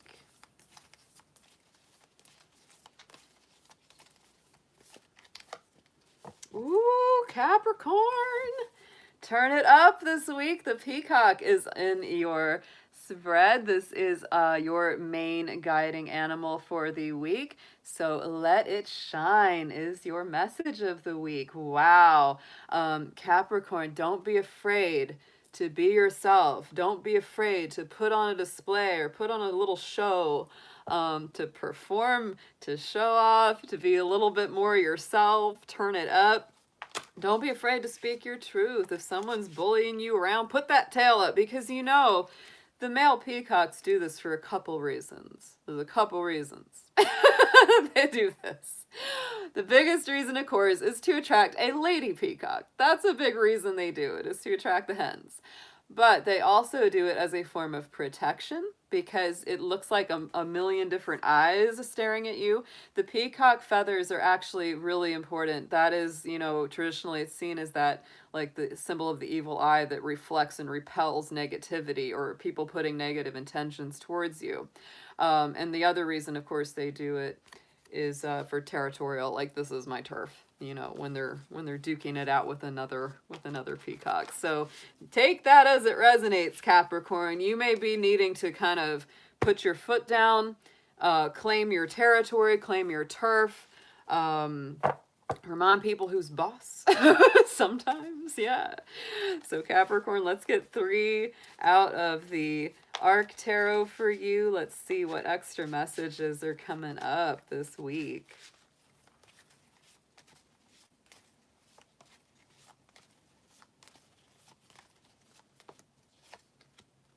Aw, yeah, it could be about some love. Could be about some love energy. We got our 2 happy little warthogs down by the watering hole playing kissy face with each other. Yes, we do. Perfect harmony, sacred union, mutual attraction. So Capricorn, it might be time. If you've got someone you really love or you're wanting to attract, it might be time to put those tail feathers out there this week. But, you know, 2 of Cups is all about, yeah, Moonchild, it's Pumbaa. It is. I love warthogs. I think it's so adorable. Like, they're so funny. You know, such a funny looking little critter, and they put them on for the 2 of Cups, little lovers. But this is that spiritual, sacred, you know, soulmate kind of energy. It's a very, very nice energy. It's absolutely, it's a beautiful, loving feeling. Right in the center, we have the camel, which I really like for you, Capricorn. That's our Page of Pentacles. That's my little adventurer card in the tarot, right? This is the one that's got their traveling shoes on and they got that pentacle in their hand and they're ready to invest in the future. They're thinking about what they want to do and how they want to make it happen. Quest for wisdom, abundant harvest, and conserving energy. You know, the camel spirit is all about conserving the energy, having enough for the long haul. So, wow, Capricorn, this could be very much about, you know, a love, a spiritual love connection, a soulmate, a twin flame union. And this is saying, you know, how do we make the plan? How do we go the distance? How do we prepare for maybe some tough times ahead, you know, and be realistic about that. And we have the hyena here, guys, the 10 of Swords. That's the end of a difficult mental cycle. You know, healing from betrayals, deep wounds, having recovery around this, right? To me, that energy of the hyena is also about clearing out any rot, any decay, getting rid of things that are not good for you going forward in the future. This could be something too where you might be worried about some things in the relationship. They might be worried about some things in the relationship. And it might relate to, does this relationship have what it takes to make it through the tough times, right? That's a big feeling I do have. And this is about, you know, saying, you know, we have this beautiful connection and this magic relationship, but how are we going to make it come to fruition? Does it have what it takes to make it to the finish line? Can we invest in this in a way that is going to be very positive? And my feeling is a lot of those worries and fears, you know, are going to get addressed this week. And because it's the 10 of Swords, I feel like it's going to where you've already gone through a lot of worries or a lot of fears in the past, you know, and you're just kind of going, you know what? I don't know how to handle this. You know, to me, this is that finally coming full circle, finally being handled. And a lot of those worries and fears just sort of melting away and recovering from those. So it's not a bad read at all. It's very, very nice. It's definitely to do with your personal relationships, Capricorn. Don't be afraid, again, you know, with that peacock, let your soul shine, you know, step into your positive mindset, you know, turn up your personal charm and charisma. Not in any fake way, right? It's just be your best self. Be your best self in this relationship, right? Yeah. All right, let's get an affirmation on this, Capricorn. What a week. What a week.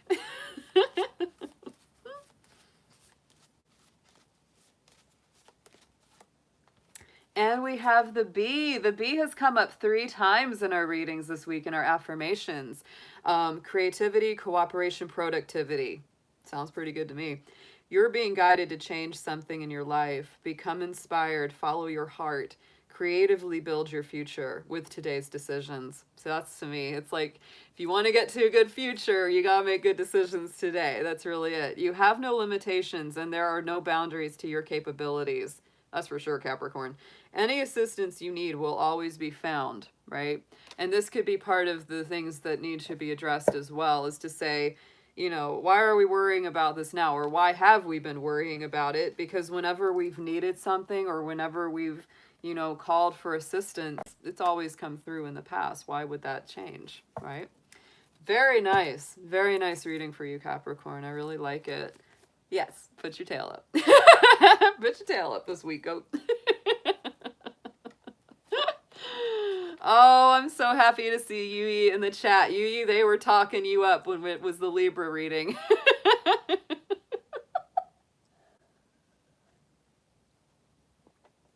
Aww.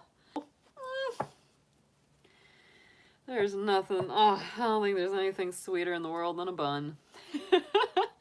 We missed you too, Yui. You have to go back and check it out. Oh, thanks, Elizabeth. Thanks, Coco, babe. Thanks, Krista. All my Capricorns in the house. All my goats. All my goats. I was joking about the Capricorns being the devils. I was like, we can't help it. That's our tarot card. We're the devils. All right, Aquarius. I hope you are doing great. It is time for you to come on out. Aquarius is getting a lot of light up energy this month. Absolutely. Aquarius, Jupiter and Saturn are going to both be going into your sign as they leave Capricorn on the 17th and 19th. So these guys are going to be lighting you up. Absolutely. Won't say it's going to always be easy, you know, especially Saturn, because Saturn, whenever it's in your sign, it's going to grow you up in some big, big ways. It's going to mature you. It's going to, you know, really remove any obstacles. It's going to get rid of things that are not meant to be in your life. It really creates a better foundation for you. It's sometimes not the easiest process, right? But it's an important process, and it absolutely will change your life. It's really awesome. Plus Jupiter will be in your sign, so that really does help you. It helps bring some positivity to the whole process. Gives you a lot of blessings to assist you while all the lessons are being learned. All right, so let's get into your cards here, Aquarius. Let's see what your spirit animal friends are bringing through for this week ahead, as well as your angelic team and all your ascended masters or ancestors that you work with. Let's see what we got for Aquarius.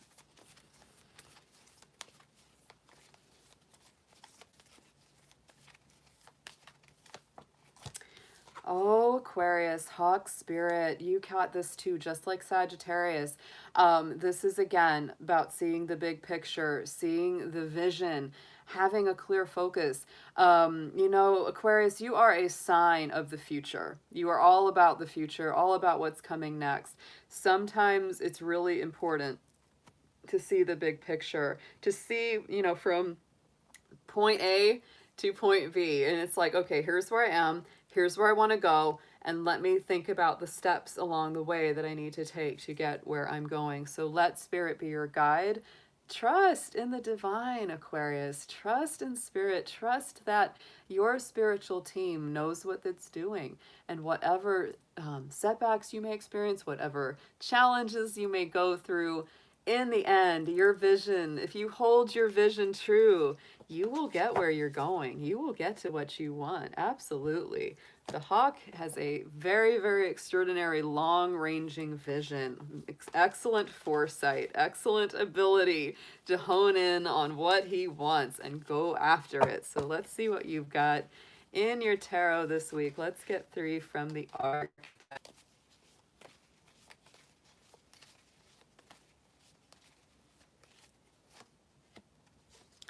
Ooh, very interesting stuff. Okay, so Aquarius, there's very, very strong Scorpio vibration in your reading this week. I'll tell you that right off the bat.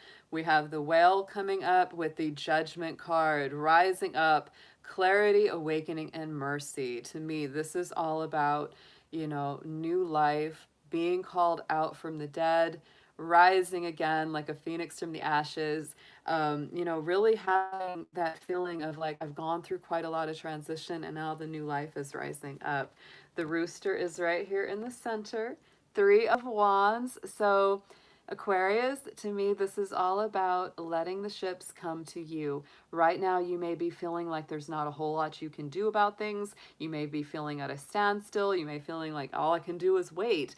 But the things that are meant to be yours will always come to you. The Three of Wands in the traditional tarot is, you know, the person standing back on the shore, watching the ships come to them, watching the ships return and dock up, you know, where they are standing. So, you know, this is about foresight. Oh, slow and steady. Here it comes. So, you know, you know, rooster energy is like Virgo energy. So it may be a bit of a house cleaning time, you know, purifying yourself spiritually and emotionally and really healing on a deep psychological level. Big reason I feel this too. Check it out. Death card, right? Scorpio energy, Pluto energy, which rules Scorpio. So that's why I said there's a strong Scorpio vibration in your reading, in your spirit animals this week. To me, like I said, this is the new life. This is the rising from the ashes. The death is kind of the transition process, the big transformation itself. You know, so destruction and rebirth, right? It's like some things are being destroyed so that new things can be reborn and real truth coming to the surface. I'm never afraid of that death card, guys, because the sun is rising in the background, always with the death card. It brings through purification. It brings through brand new, beautiful life. So Aquarius, my feeling is anything that's being let go of this week, it's really to get you to that stronger vision. But be patient with yourself and be patient with the people in your life, because this Three of Wands is there. That's a beautiful card of promise, right? It's a beautiful card of promise. It says the promise is there, that the return of your energy will come, the return of your love, the return of your commitment, the return of your investment. It's going to come back to you, even if it takes longer than you wanted it to, even if it takes some patience. You know, hang in there, because it's going to transform your life. It's going to resurrect you from old places and bring you into such a better place of seeing and being and clarity. Let's get an affirmation on this for you guys.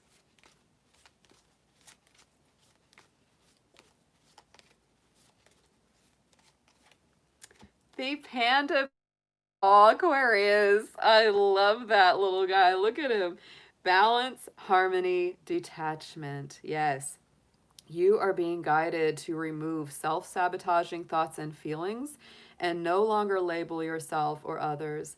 Take a step back and find the harmonic balance within your life and its relationships. Align with your core values and embrace the magic of today. Oh, I love it. This is a great read for you, Aquarius. It's intense, but it's very healing. And it's excellent advice. It really is. I got an Aquarius in my life. I know. This is right on. This is right on. Yes. Definitely right on for them. And I just saw Bro Kai in the house, and I saw my friend Jeff, the Lazy Literatus. I saw you come in and say hello. So thank you so much for being here, y'all. Thank you so much. And we are just about done for the night. We're going to bring up our last sign, but certainly not least, is our beautiful magical Pisces out there. So for all of my fishy folks who have hung in there for your reading, here we are. I love my Pisces people. My Venus is in Pisces. I have a ton of Pisces energy in my chart, in my life. So I love my fish. Fish is definitely a spirit animal in their own right. Absolutely. So Pisces, I'm going to tap these cards out with some selenite. Just clear that vibe real good for you. Oh yeah, I hear that, Bro Kai. I know it's been some busy times, but I'm glad you're doing good. I'm glad you're doing good.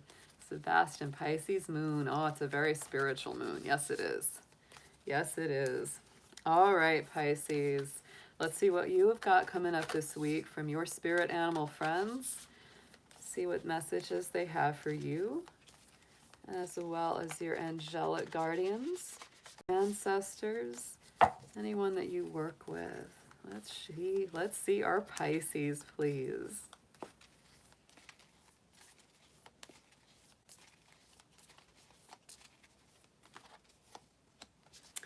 I love this. Yes, Pisces, spider spirit is your special guardian for the week. Spider is one of my favorite spirits. It really is. Make your dreams real. And so, Pisces, you are so much about the dream world. You are so much about your intuitions and your imagination and the things that you have, floating around up there in the ether. And so, the spider spirit is very much about manifesting those dreams. It's like Pisces. It's great to have the dream. It's great to have the idea, but it's time to manifest it. It's time to bring it into the reality of being. So let's see. Also, I would say, with the spider, the number 8 is a very specific and very important number. My life path number is 8, so this is another big reason I really pull into the spider. It's that loop of infinity, right? It's really getting that balance. So if the 8 pops up again and again for you this week, you'll also get that message again. So let's see what we have, Pisces, in your tarot for this week. Let's get 3 from the Ark for all our fishies out there.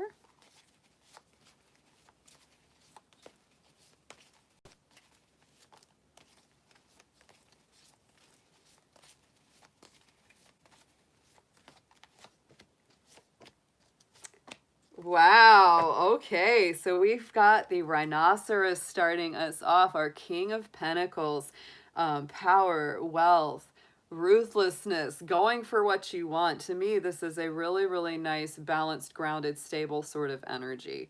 Always with the rhino, with this energy. So to me, this is staying stable in your, work, stable in your life, and also remembering to enjoy some things in life, right? Don't just have it be all work and no fun and no play. You have to have a balance of both here, Pisces. The giraffe spirit is coming up next in our list. The 8 of Pentacles is the card that the giraffe spirit is part of. So to me, this is about work. It's about steadfastness, quality craftsmanship, mastery, sometimes apprenticeship. It can get into learning things from someone else or someone learning something from you. But I do love my 8 of Pentacles because it really says you are in the process of working on something, in the process of achieving your dreams and your goals, staying very determined and very dedicated to what you're working on. I also love the giraffe. There's a couple other meanings to that animal spirit. Number 1, of course, is, seeing again, similar to the hawk spirit, it has the big vision, right? It sees things from afar off, has that very far-ranging ability to see. It also is a very strong love energy. The giraffe, surprisingly, is very often attributed to loving energy. They're very close to each other. They're very strong partnerships. So our last card for the week for the spread is the whale, the judgment card, the Scorpio rulership, right? The Pluto rulership, actually. And so this is about rising up with clarity, awakening, mercy, compassion. This is a beautiful energy because it's like Phoenix from the ashes. I feel like when you just stay grounded and you stay rooted and you stay focused on, working at what you have coming to you one step at a time this week, it really takes you to this place of rising up, of being reborn. There's a reborn kind of energy with that whale, with that judgment card. Getting very good at something. That's a feeling too for you, Pisces. It's like whatever you're working on, whatever you've been working on, it's like tuning it up a little bit, taking it up a notch. If something you were working on, it's like, yeah, I like it, it's okay, but if I could just do this, that would make it even better. This is the week to start doing that, right? It's a really great feeling. Let's get an affirmation for you, Pisces. Yeah, focus on grounding, balance, stability for yourself, because the spiritual energy is going to rise. This is going to, you're going to feel kind of reborn.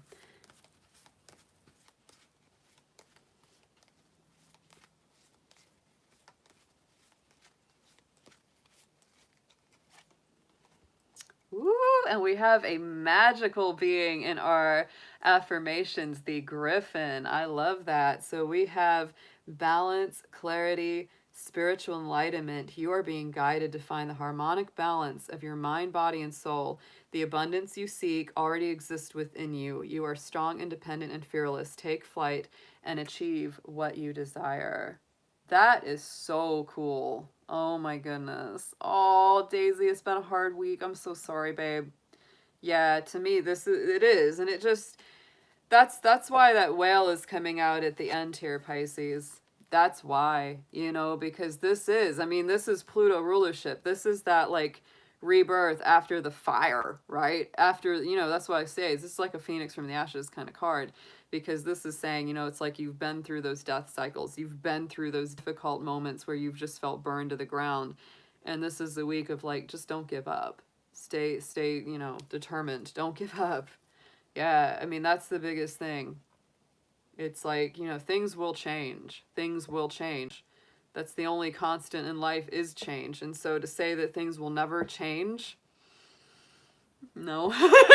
It will change. It may take a long time sometimes, but it will shift. There's no doubt about that. So please hang in there, Pisces, because we need you. We need your magic in the world. That's for sure. Yeah, bottom of the spread is the woodpecker on this. So yeah, do be sure, Pisces, remember, don't get stuck in your head. Don't get trapped into any sort of negative thinking or feeling like you just can't do it or feeling like you're not good enough. Yeah, you don't want that to run you. Yeah. Oh, yeah, Moonchild. Yeah, don't let yourself get trapped in that negative place. And I know how that is. I know how tough it can be. Yeah. Absolutely. Oh. Yep. All right, y'all. This was a wonderful evening. Thanks so much for coming out and hanging out and bringing all your good vibes to the chat and to each other. I very much appreciate that. If you have not yet done so, I always do invite you to reach out and hit that subscribe button. And give it that, always say, is to give it that dragon claw up. Yes, if you enjoyed it. And I will be back with you next weekend. And always, of course, remember, I always do my Fire Dragon Fridays on Friday evening. Those are going to be our love messages for each week. And I am always here on our Wednesdays because these Sundays, because these Sundays have been awesome times. This has been such a great time. So we're just going to keep it going. Yeah, you're welcome, y'all. You're welcome. Let's go back. I saw another message from Miss Daisy. She said something. She's new to us. Yeah, she said it's been a really hard week. Taking one day at a time. Oh. Yeah, I know. It's been intense. It's been intense. Yeah. Yeah. And sometimes, Daisy, sometimes it's like that. I definitely feel like this last couple years, yeah, no, there were times when it's just like, you just feel like you can't take anymore, right? It was 3 years ago. It'll actually be December 17th, 3 years to that day. The same day that Saturn is moving to Aquarius this year that my dad passed away. And I remember, 3 years ago, oh my God, I was a wreck. It was unbelievable what me and my mom were going through. So I totally understand.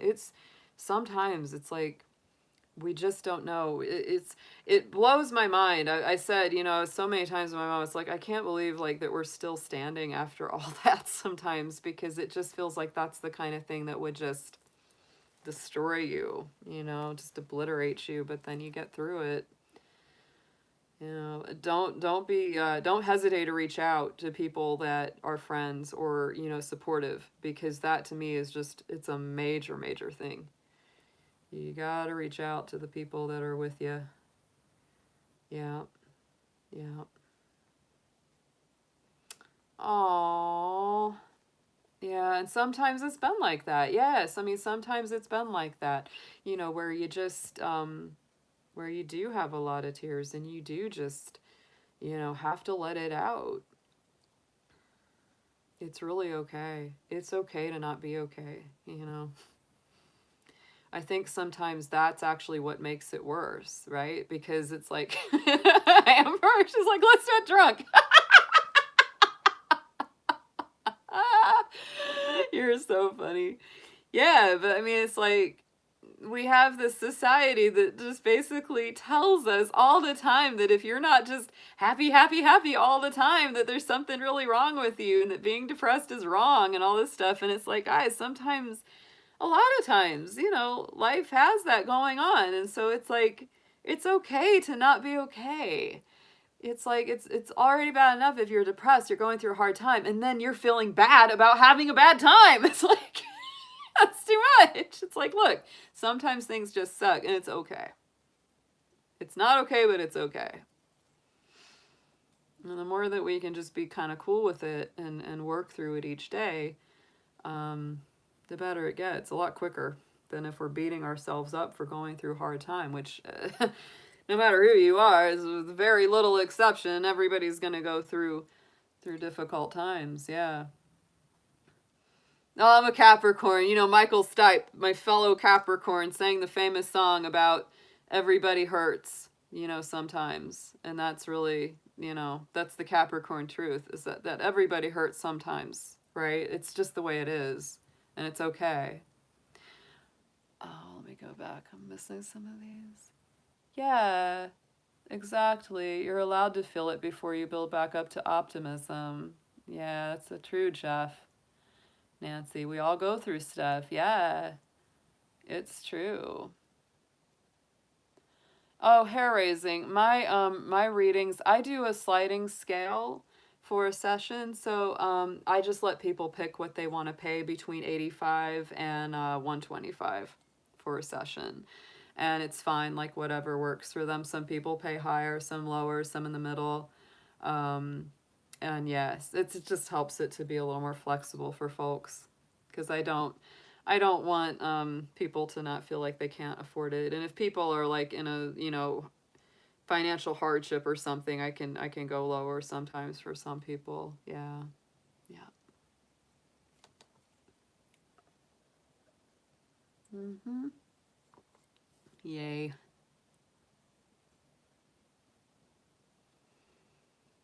Yeah, that's it, Light Seeker. We go through it, we get back up, and we find our fight once again. Yeah, and our fight and our light. Yeah.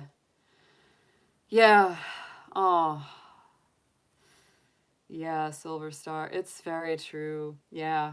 I mean, it's just, my mom is going through that. My mom is definitely going through that. Her husband of, 50 years together. 50 years she was with my mom. My mom and dad were together. So my mom is really, it's hard for her, you know. Sometimes, you know, my dad's name was Jack, and sometimes she's like, come back, Jack. She's like, we miss you. And I'm like, Mom, he's here. I had to remind her he's still here. Yeah, it's just not what we're used to. Oh, yeah, we did a birthday reading for you, Jeff. That was super fun. That was a blast. Yes, that was awesome. Yep. There's nothing like getting a reading on your birthday. That's super fun. Yeah.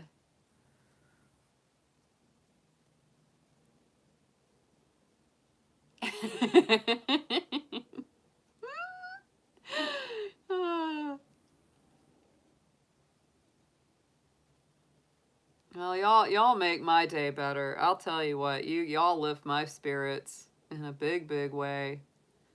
I know. And I know that everybody in here is, you know, very empathetic and really understands, you know. You know, we may be going through different things and different circumstances, but we all understand what it's like to go through those times.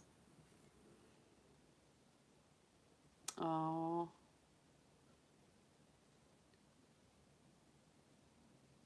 Oh, Daisy, I'm so sorry you're going through that, sweetheart. Yeah. Yeah, Daisy, it's a heavy energy. Yeah, it is a heavy energy. Yep. Yep.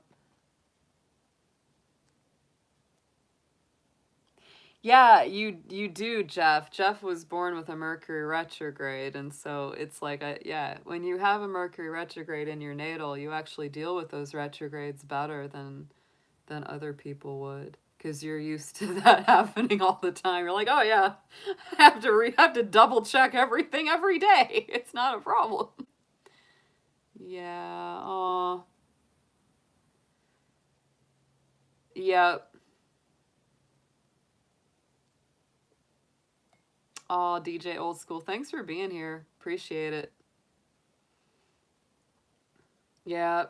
Daisy, you've come to the right place. We were meant to meet in that chat room. I'm telling you, you've come to a good place if you're looking for a little soul sister tribe. We're here for sure.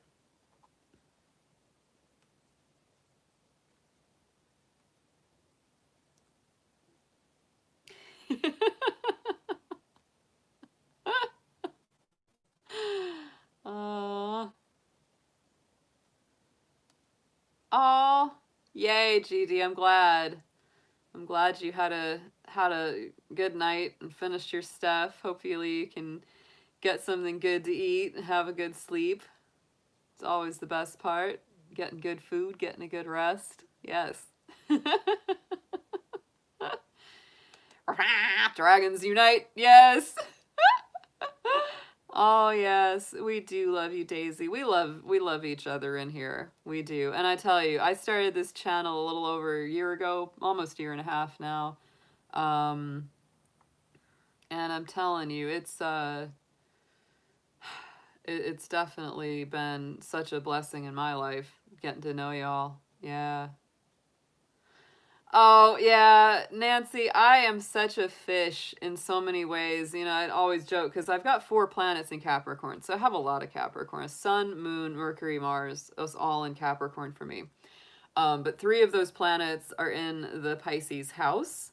And so I'm an honorary Pisces. Whatever house your sun sign is in is your honorary sign. And so, yeah, I am definitely an honorary Pisces, because when I was growing up and even when I was learning astrology, I'm like, I seem way too like weepy and emotional for a pure Capricorn. And I was like, that doesn't make sense, because you always read Capricorns are stoic and serious and they never show emotion. I'm like, it's not me. It's like I can be very serious and very tough, but the Pisces is just, oh yeah. I mean, I'm the kind of person that cries at a damn commercial with the sad animals. I just can't see that. I'm like, don't show me that. I'm gonna be crying. It can be totally fake. I can't watch this. I can't. It's the worst. Oh my god. And then Neptune, see, Neptune rules Pisces, and Neptune is in my career house. And so that's why, like, my whole life, I've been a musician and also a tarot reader and astrologer. I mean, it's like those are the things Pisces energy and Neptune energy rules is music, creativity, mysticism, you know, spiritualism, imagination, dreams, all of that stuff. I've always been a very vivid dreamer too. My rising sign is Aquarius, so there's where I get my crazy side. Yeah, songs about star signs. I should write some songs about the signs. Oh my goodness. But yeah, no, I play the harp, I play the piano, guitar, I sing. I've recorded 4 albums. I've written a lot of songs. It's, yeah, music is like a massive part of my life. I'm gonna get back into it as soon as I can. I mean, right now it's a bummer because people aren't playing much, having many live shows, right? So it's a good thing that I've got this wonderful outlet here that I can do from home. Yeah. Moonchild. But my Chinese sign is the dragon. So, you know, that's the Aries side. Aries is dragon, dragon is Aries in the Chinese lunar wheel. So this is where I get my dang firepower. Because with all that Pisces and Capricorn stuff, I would just stay home and work and never come out. But Aquarius rising and dragon, it's like, hello, hello, I have to talk to people. Yeah, Saggy horse. Oh, really? Dang. Hair raising, you're a Sagittarius horse? Oh my goodness. Yeah, you're born to run wild and free. Yeah, the horse is Gemini energy in the Chinese lunar year. Mm-hmm. Yeah. You're born to talk, born to move. Don't hold me back. Give me land, lots of land, with the starry sky above. Don't fence me in.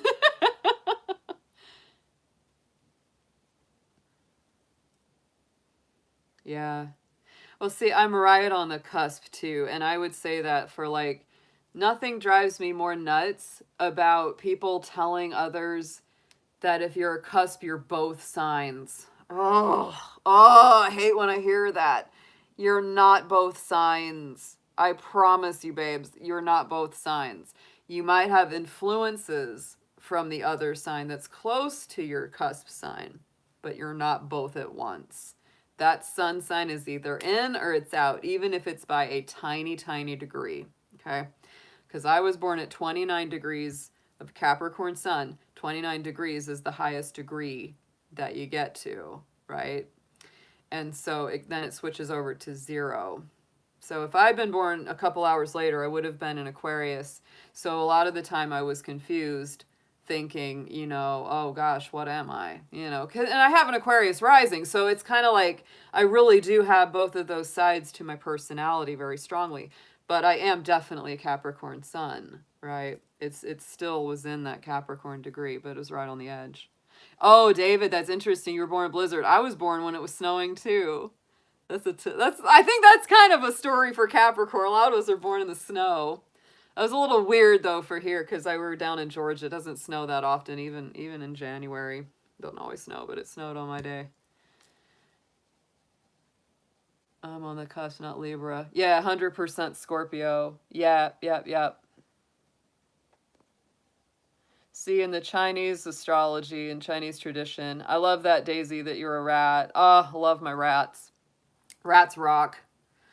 Rats are a fire energy, just like the dragons. See, rats, monkeys, and dragons are all in the same triangle of affinity. We're in a rat year this year. The rat is Sagittarius energy in the Chinese wheel. Never met a rat I didn't like. I like them. They're so funny and so cool. Yeah, see, Moonchild, you're a monkey. So we're like the trifecta, the rat, monkey, dragon trifecta, because monkey is Leo energy. Yeah. So deep for rat scorp in the world right now. Oh, hair raising. That sounds like a sexy combination. Ain't gonna lie, rat Scorpio, because those two signs have that. They have that thing, that smolder. Yeah, pigs. That's cool, Moonchild, that you've got all the fire folks like that. I love the pig too. Pig is Scorpio energy. So if you're a Scorpio pig, you are like double the Scorpio. Yeah, you're really strong Scorpio if you're a Scorpio pig. That'd be like an Aries dragon or a Libra dog, right? Yep, yep, Moonchild, you do. You make the trine. Yeah, because it's Leo, Sag, Aries. Yep. Oh, David, we'll figure you out one day. we'll get all your placements and all your signs. We'll figure you out one day. Yeah, I love talking about this stuff. It's one of my bread and butter things. I love it.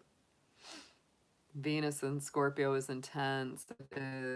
It's a tough place in some ways. You're in your Venus return right now, Yu. Tortuga, you're a golden rooster. I love it. Yes. Love that. Rooster is Virgo energy. It's very earthy, very grounded. Cusp, Pisces, Aries, but don't resonate with Aries. But I do like to say I'm a goddess of the beginning and the end. Yeah, water and fire, because, yeah, that's an interesting cusp, isn't it? The Pisces, Aries cusp, because the Pisces is the last sign and the Aries is the first. It's very emotional. It's a very emotional cusp. It is very, very strong, very intense emotions. Like, wow, just, whew. Oh, metal rooster. Yes. You're a robot chicken, Silver Star. I think you're the same year as Beyonce, Silver Star, because she's the metal rooster too. Yeah. That is very cool. Yeah, I love that. I remember reading that about Beyonce once, and I said she's the robot chicken, metal rooster. Yeah. Get ready to rock with Metal Rooster! I had a friend that was a metal pig, metal boar, because it's a pig is also called the boar, and I said metal boar sounds like a great rock band.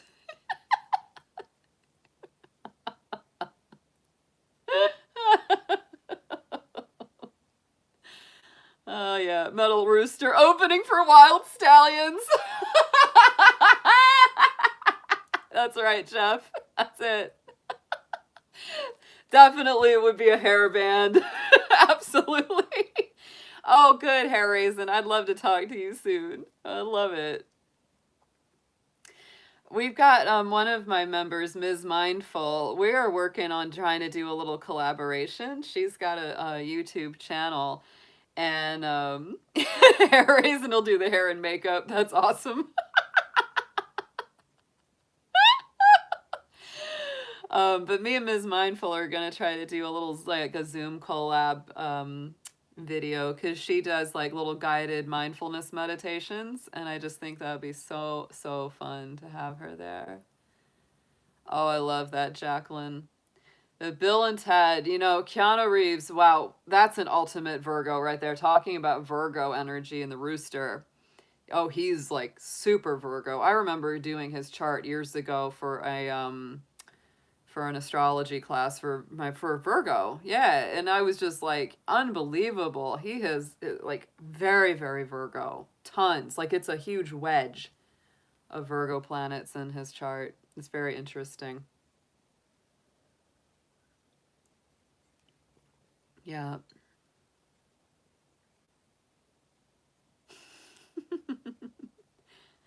Oh, it's a great song, Harrison. But he ain't gonna die. Oh my goodness, yes.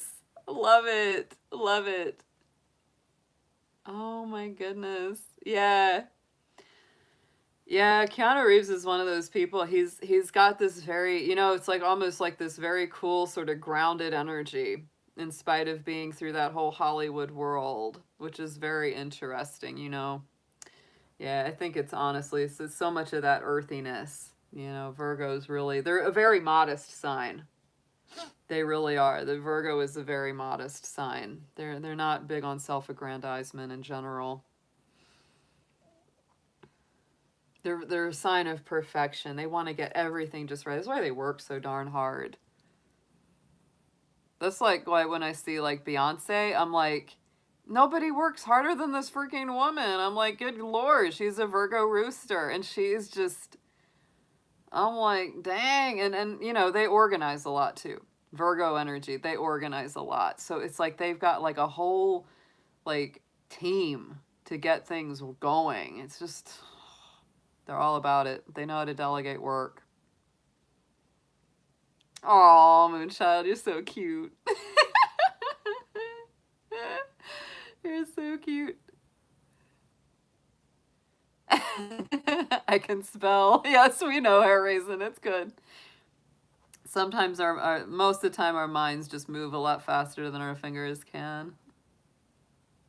That's interesting, Moonchild, because to me, when you see a Virgo that's really like kind of chaotic and out of control or disorganized, it's like you gotta wonder what else is going on in the chart.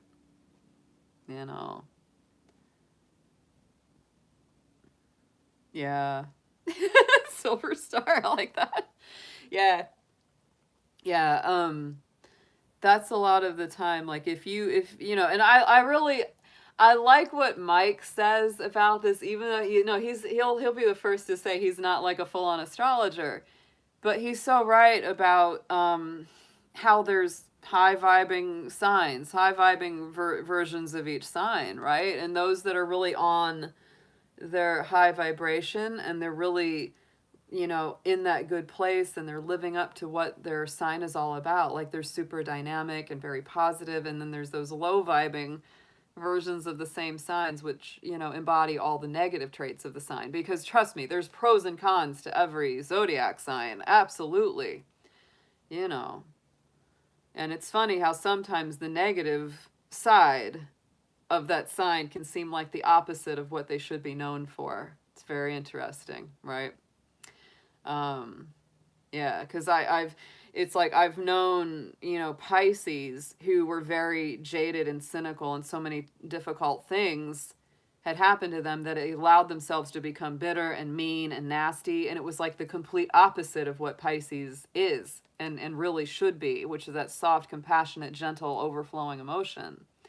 And it's like, yeah, they just go into the negative, the dark side, you know, it's like good old Darth Vader stepping in, but, you know, going to the dark side, it's really, you know, like that. Yeah. Oh, Daisy, I know Virgo. Virgo can be really tough for Pisces because Pisces is the true believer and Virgo is our true skeptic.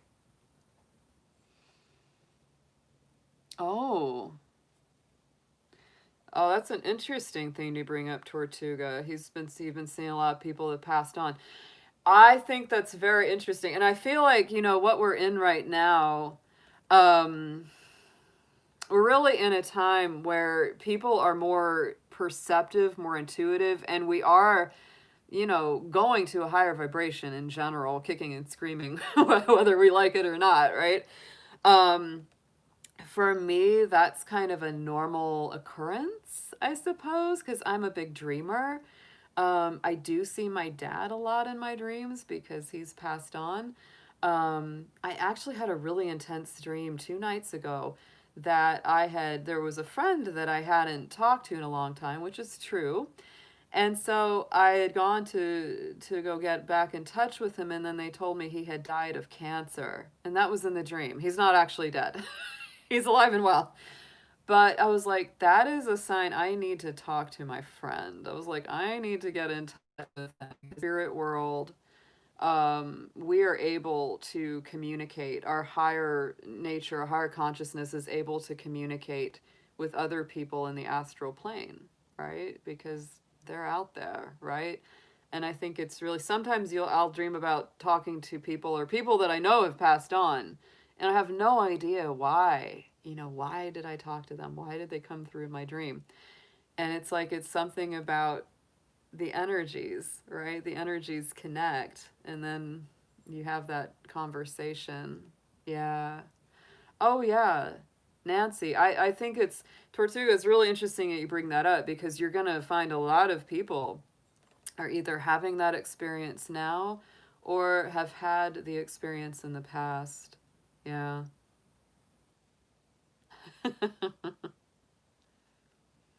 I wouldn't say it's anything to be afraid or worried about at all. I think it's natural and normal, and you know, if you're able to, you know, it's like it'd be great. Like you know, ask them what they want. Ask them what they want to tell you. And sometimes writing your dreams down can help you to remember them better. You know, that's something I've always found that the more you know, if like I get into a real good routine. I haven't done that in a while, you know, journal my dreams regularly, um but if you do that, it helps you to remember even more detail of your dreams. Yeah.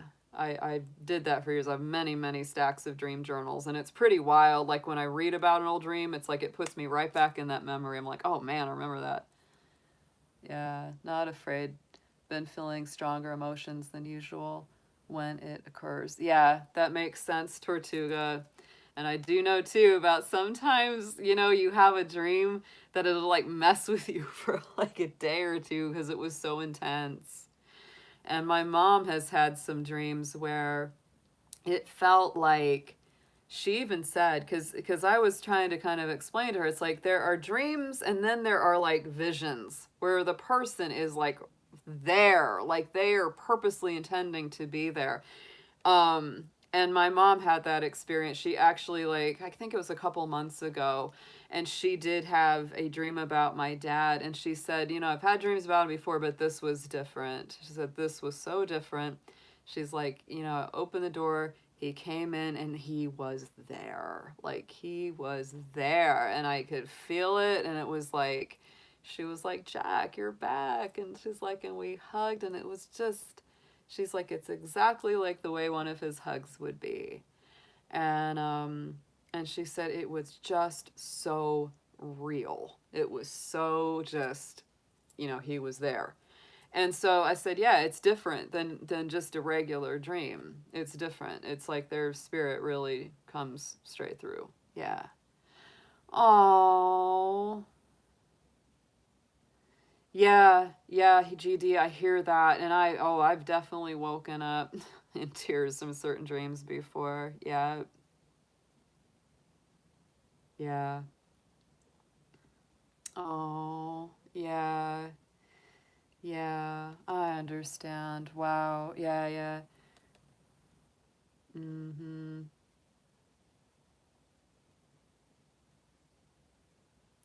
Dreams have always been a huge part of my life. I can remember dreams even way back from when I was a little kid. I've just always had a very, very real, very vivid dream life, very active.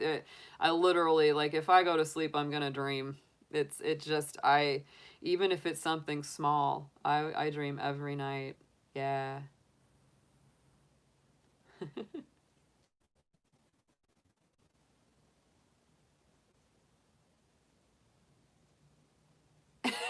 Moonchild.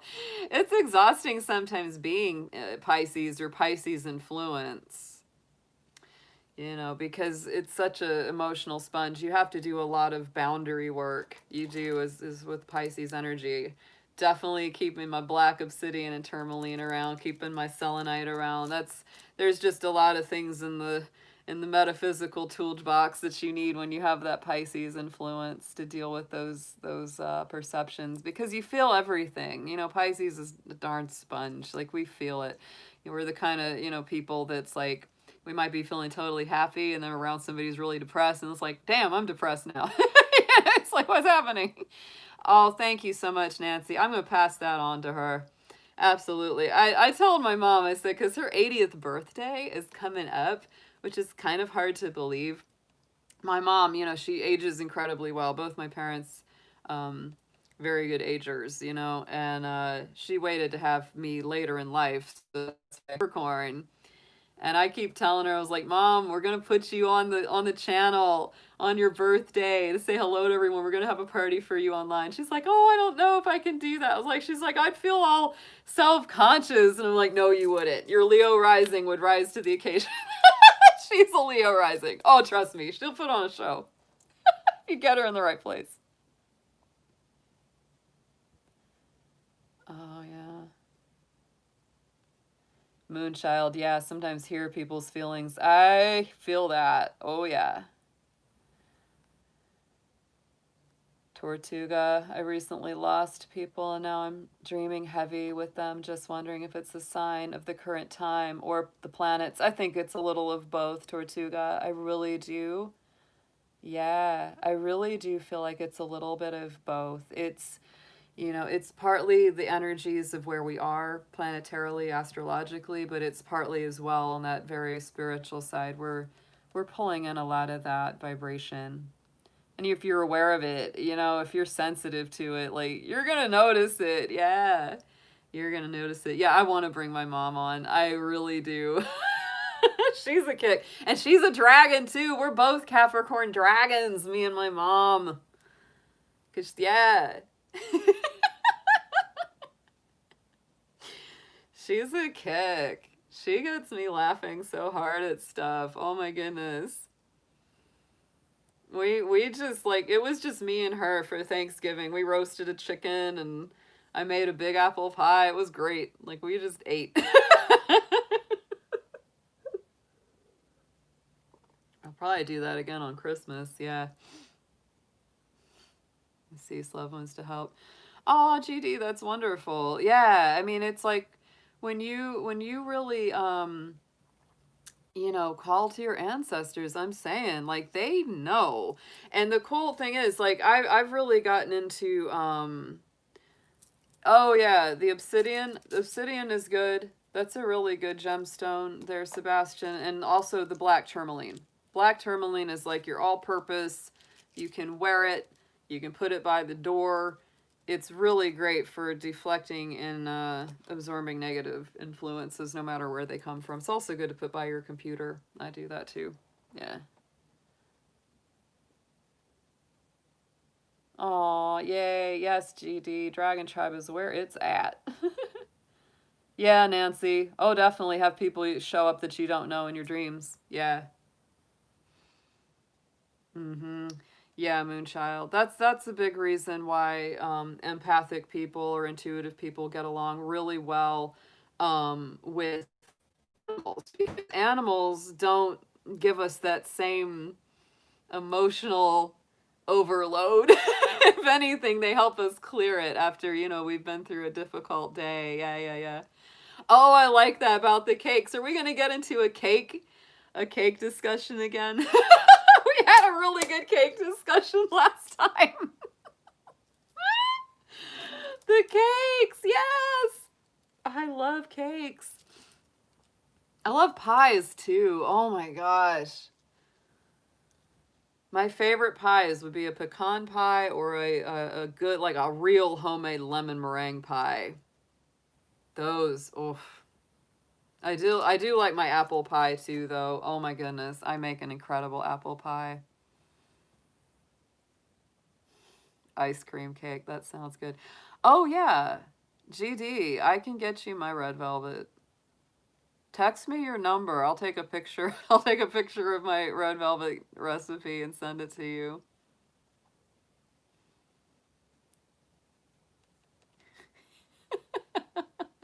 We'll distract Moonchild with cake.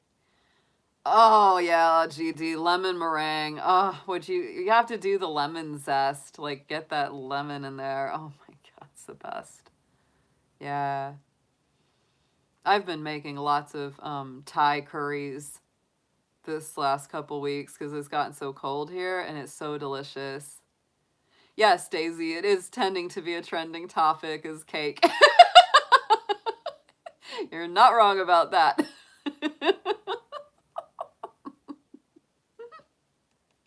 Food in general is a trending topic here for sure. I think that people in general like to talk about food. I think that that is just something that is very bonding because food is just the best thing ever. It's just about the best thing. Good food is just Oh, I love to bake, GD. There's something very soothing about cooking and baking both for me. It just puts me in a very nice place. Um, I've been making, like I said, a lot of Thai curries with the coconut milk and all the spices and seasonings with the bell peppers and everything. Oh my goodness. It's just like it warms you up. It makes you feel so good. It's just the best. Like that's my comfort food is Thai curries. Yeah, with the rice and everything. 21st beginning. The astrological Tortuga, the astrological ages are actually they're a little bit hard to really super clearly define, but in general they last about 2000 years, right? And so that's why, it's like the birth of Christ, 2000, for those that believe in the birth of Christ, right? That was considered the age of Pisces. That's why, Jesus is often attributed to the sign of the fish or symbol of the fish, because that was the age of Pisces, right? So, we're either right about to the age of Aquarius or just started, right? We're in that energy. So it's a really interesting thing, like historical astrology, to get into some of those ages, right? And if you think about it, like, I grew up in church. I grew up going to church. So if you think about that astrological age before Christ, that would have been the age of Aries. Think about this. Anybody that studied the Bible or had a passing interest in it, it's like all of it's about the ram and the lamb and animal sacrifice, and it's very masculine dominated, all of that, right? Extremely so. Age of Aries, right? And then, the age of Pisces that comes after that was a really big shift. So it's interesting to look at that. Yeah, the astrological ages and historical astrology, that's a fun deep rabbit hole to jump in, because there's a lot to it. There's a lot to it. And what we're getting ready to experience right now, coming up, that Jupiter Saturn conjunction, that's actually, I believe, if I don't miss my remembering the stuff I've read, that those were some of the planets that were in, supposed conjunction during like the birth of Christ, or during the birth of, different prophetic or important leaders, right? Because Jupiter and Saturn are like those planets of kings, right? It's planets of meaningful stuff coming around. And so like this conjunction that we're having around the winter solstice, like just ask astronomers, are talking about, this is going to be this really interesting thing where these planets come so close together that it almost looks like a bigger star or a bigger thing in the heavens. And so now, you can understand why people would see that in the sky and say, oh, something big is going on. And that's why it is always funny to me, growing up with a lot of, Christianity, and how you'd have so many Christians say that astrology was evil and it's this and it's bad and it's wrong. And I'm like, well, guys, the three wise men, by definition, were astrologers, because astrologers were simply people who, map out planet and star movements in order to predict future, or, future events, or understand current events, or even understand past events. And so that's, they were astrologers, pure and simple. If you believe, that story. And it's like, it's like not evil, not wrong, pretty cool, actually really cool. So there's a lot to it. There's a lot to it, and it's really fun to study. It's really fun to dig into it on a lot of different levels. Yeah, I dig it. I dig into it, being a goat. Yeah. Yeah. Yep. The three wise men were astrologers. Yeah. I mean, that's all that is. It's nothing mystical or weird or woo-woo or out there.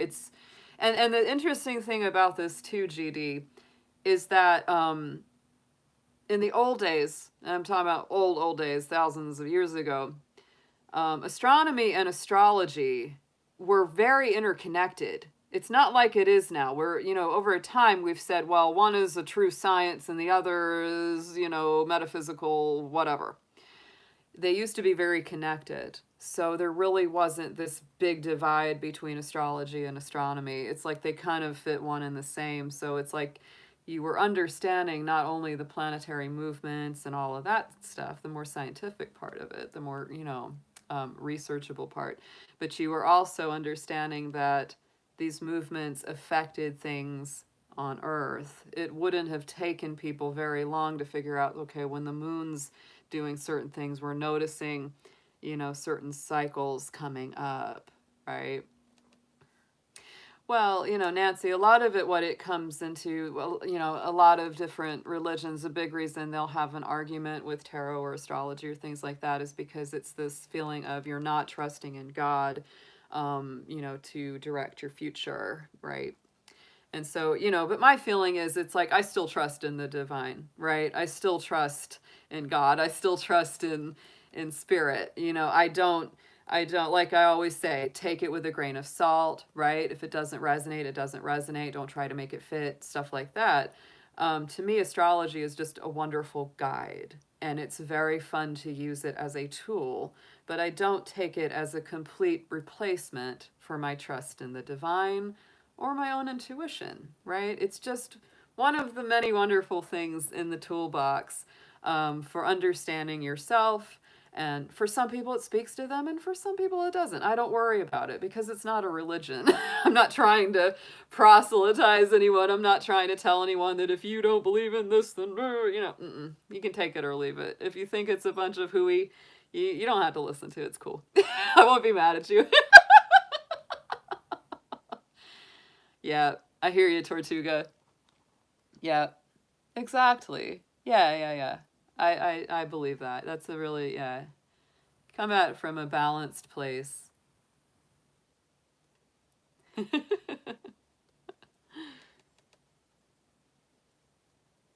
Yep. Exactly, Nancy. See, that's what I mean, right? It's not about, for me, it's not about replacing prayer or trust in the divine with trusting in cards, right?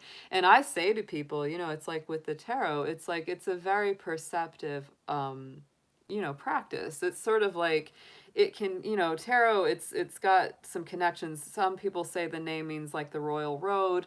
Some people say it's the book of secrets, but basically it's like you're reading a story. You put the cards out, you read the story, and it's going to give you an idea of maybe where you are right now, and where things may lead if you don't change them, right? And so it gives you an opportunity to change it. It gives you an opportunity to reflect or observe on your life and what's happening in it and how to shift it or rework it.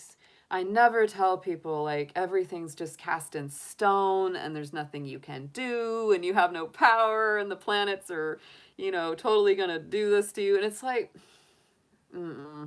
no. They don't force us. They don't make us do things. They don't compel, right? But they do show us where there are cycles of life, where sometimes the energies are more difficult, right? And sometimes they're more easy and more free flowing. And I think that's the other thing that I would get into is that, during the birth of really where we have our basis of modern astrology and history came from a much more natural place. They didn't have TVs, they didn't have radios, cars, artificial lighting. Guess what the best show in town was every night? It was up there in the heavens. So people paid attention. It was like, all right, we're going to see. And when you would start to notice these patterns again and again, and the same sorts of things would happen, when those patterns were there, you'd start to, there's a connecting to some things. So it's also, to me, it's very much about, getting in touch with the natural cycles, which isn't really very strange or spooky or weird at all. Farmer's Almanac, totally astrological. But it's all just about planning and farming, which are basically very, very simple things, right? It's all about agriculture. When the waxing moon is happening, that's when you plant the crops. And when the waning moon is happening, that's when you harvest, right? I mean, that's just nothing too strange. It's kind of common sense. Common sense.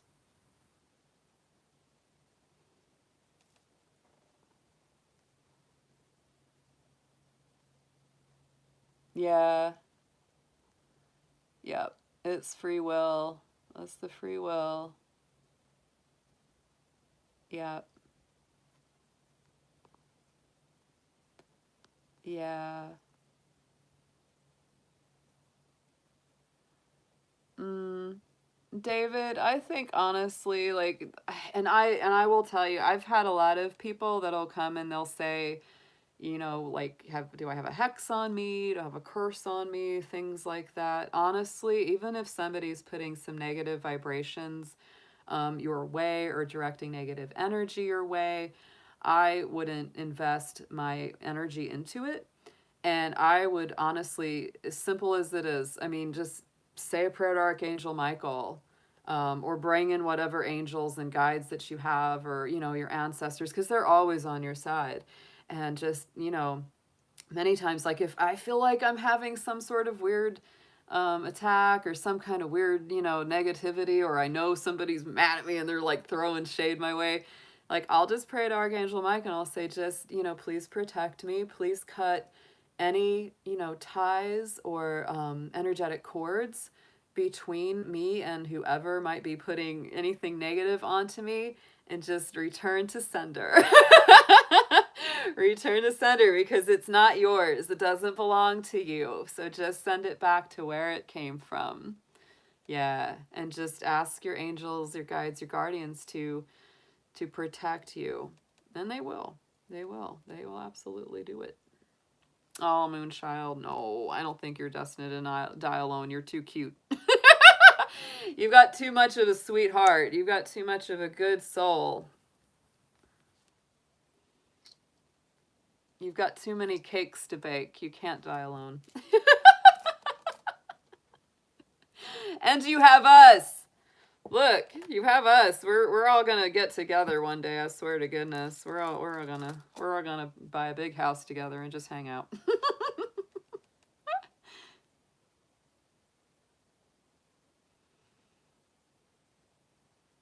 Yep.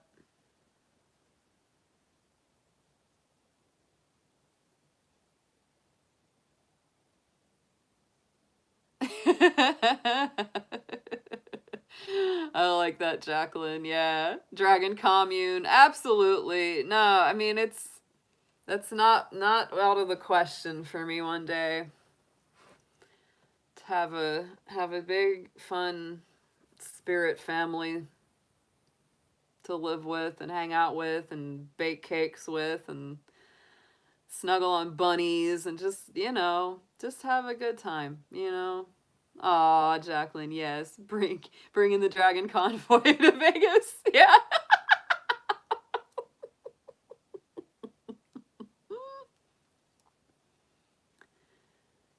Moonchild, you'd join a cult without realizing it's a cult. The Sagittarius reading this week was like them getting married without realizing they got married.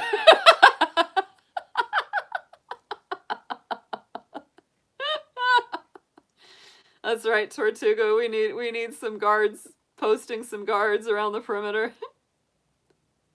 Oh, absolutely. Moonchild, there's gonna be bunnies involved. We'll absolutely save you the pumpkin pie, Tortuga.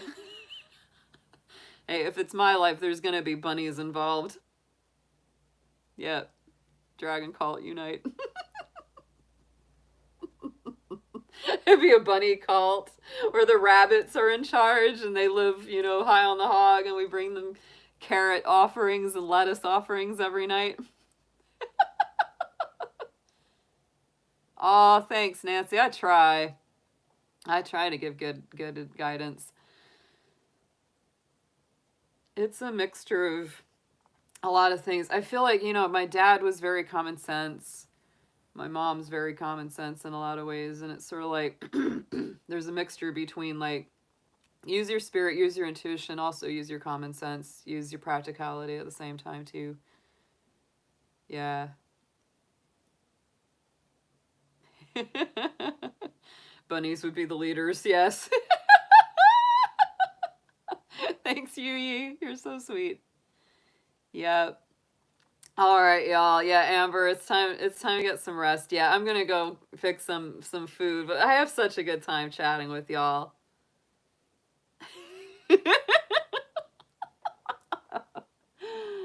Oh my goodness. I agree, Nancy. Meditation helps too. Good music, tuning out the bad energies. It's very important, and keeping that vibe clear. It really is. It's so helpful. Yeah. Oh yeah, David, get some good rest. Take good care of yourself. Yep, I hear you, Moonchild. Aw, thanks, Yuyi. Y'all make my days too. You're welcome, Tortuga. Thank you for Tortuga and Daisy. They're new to our chats, and I'm so glad I met them. So glad I met them. Yeah, we wore everyone out. Jacqueline. All right, my wonderful folks and friends out there. Have a wonderful night. Thank you as always so much for joining.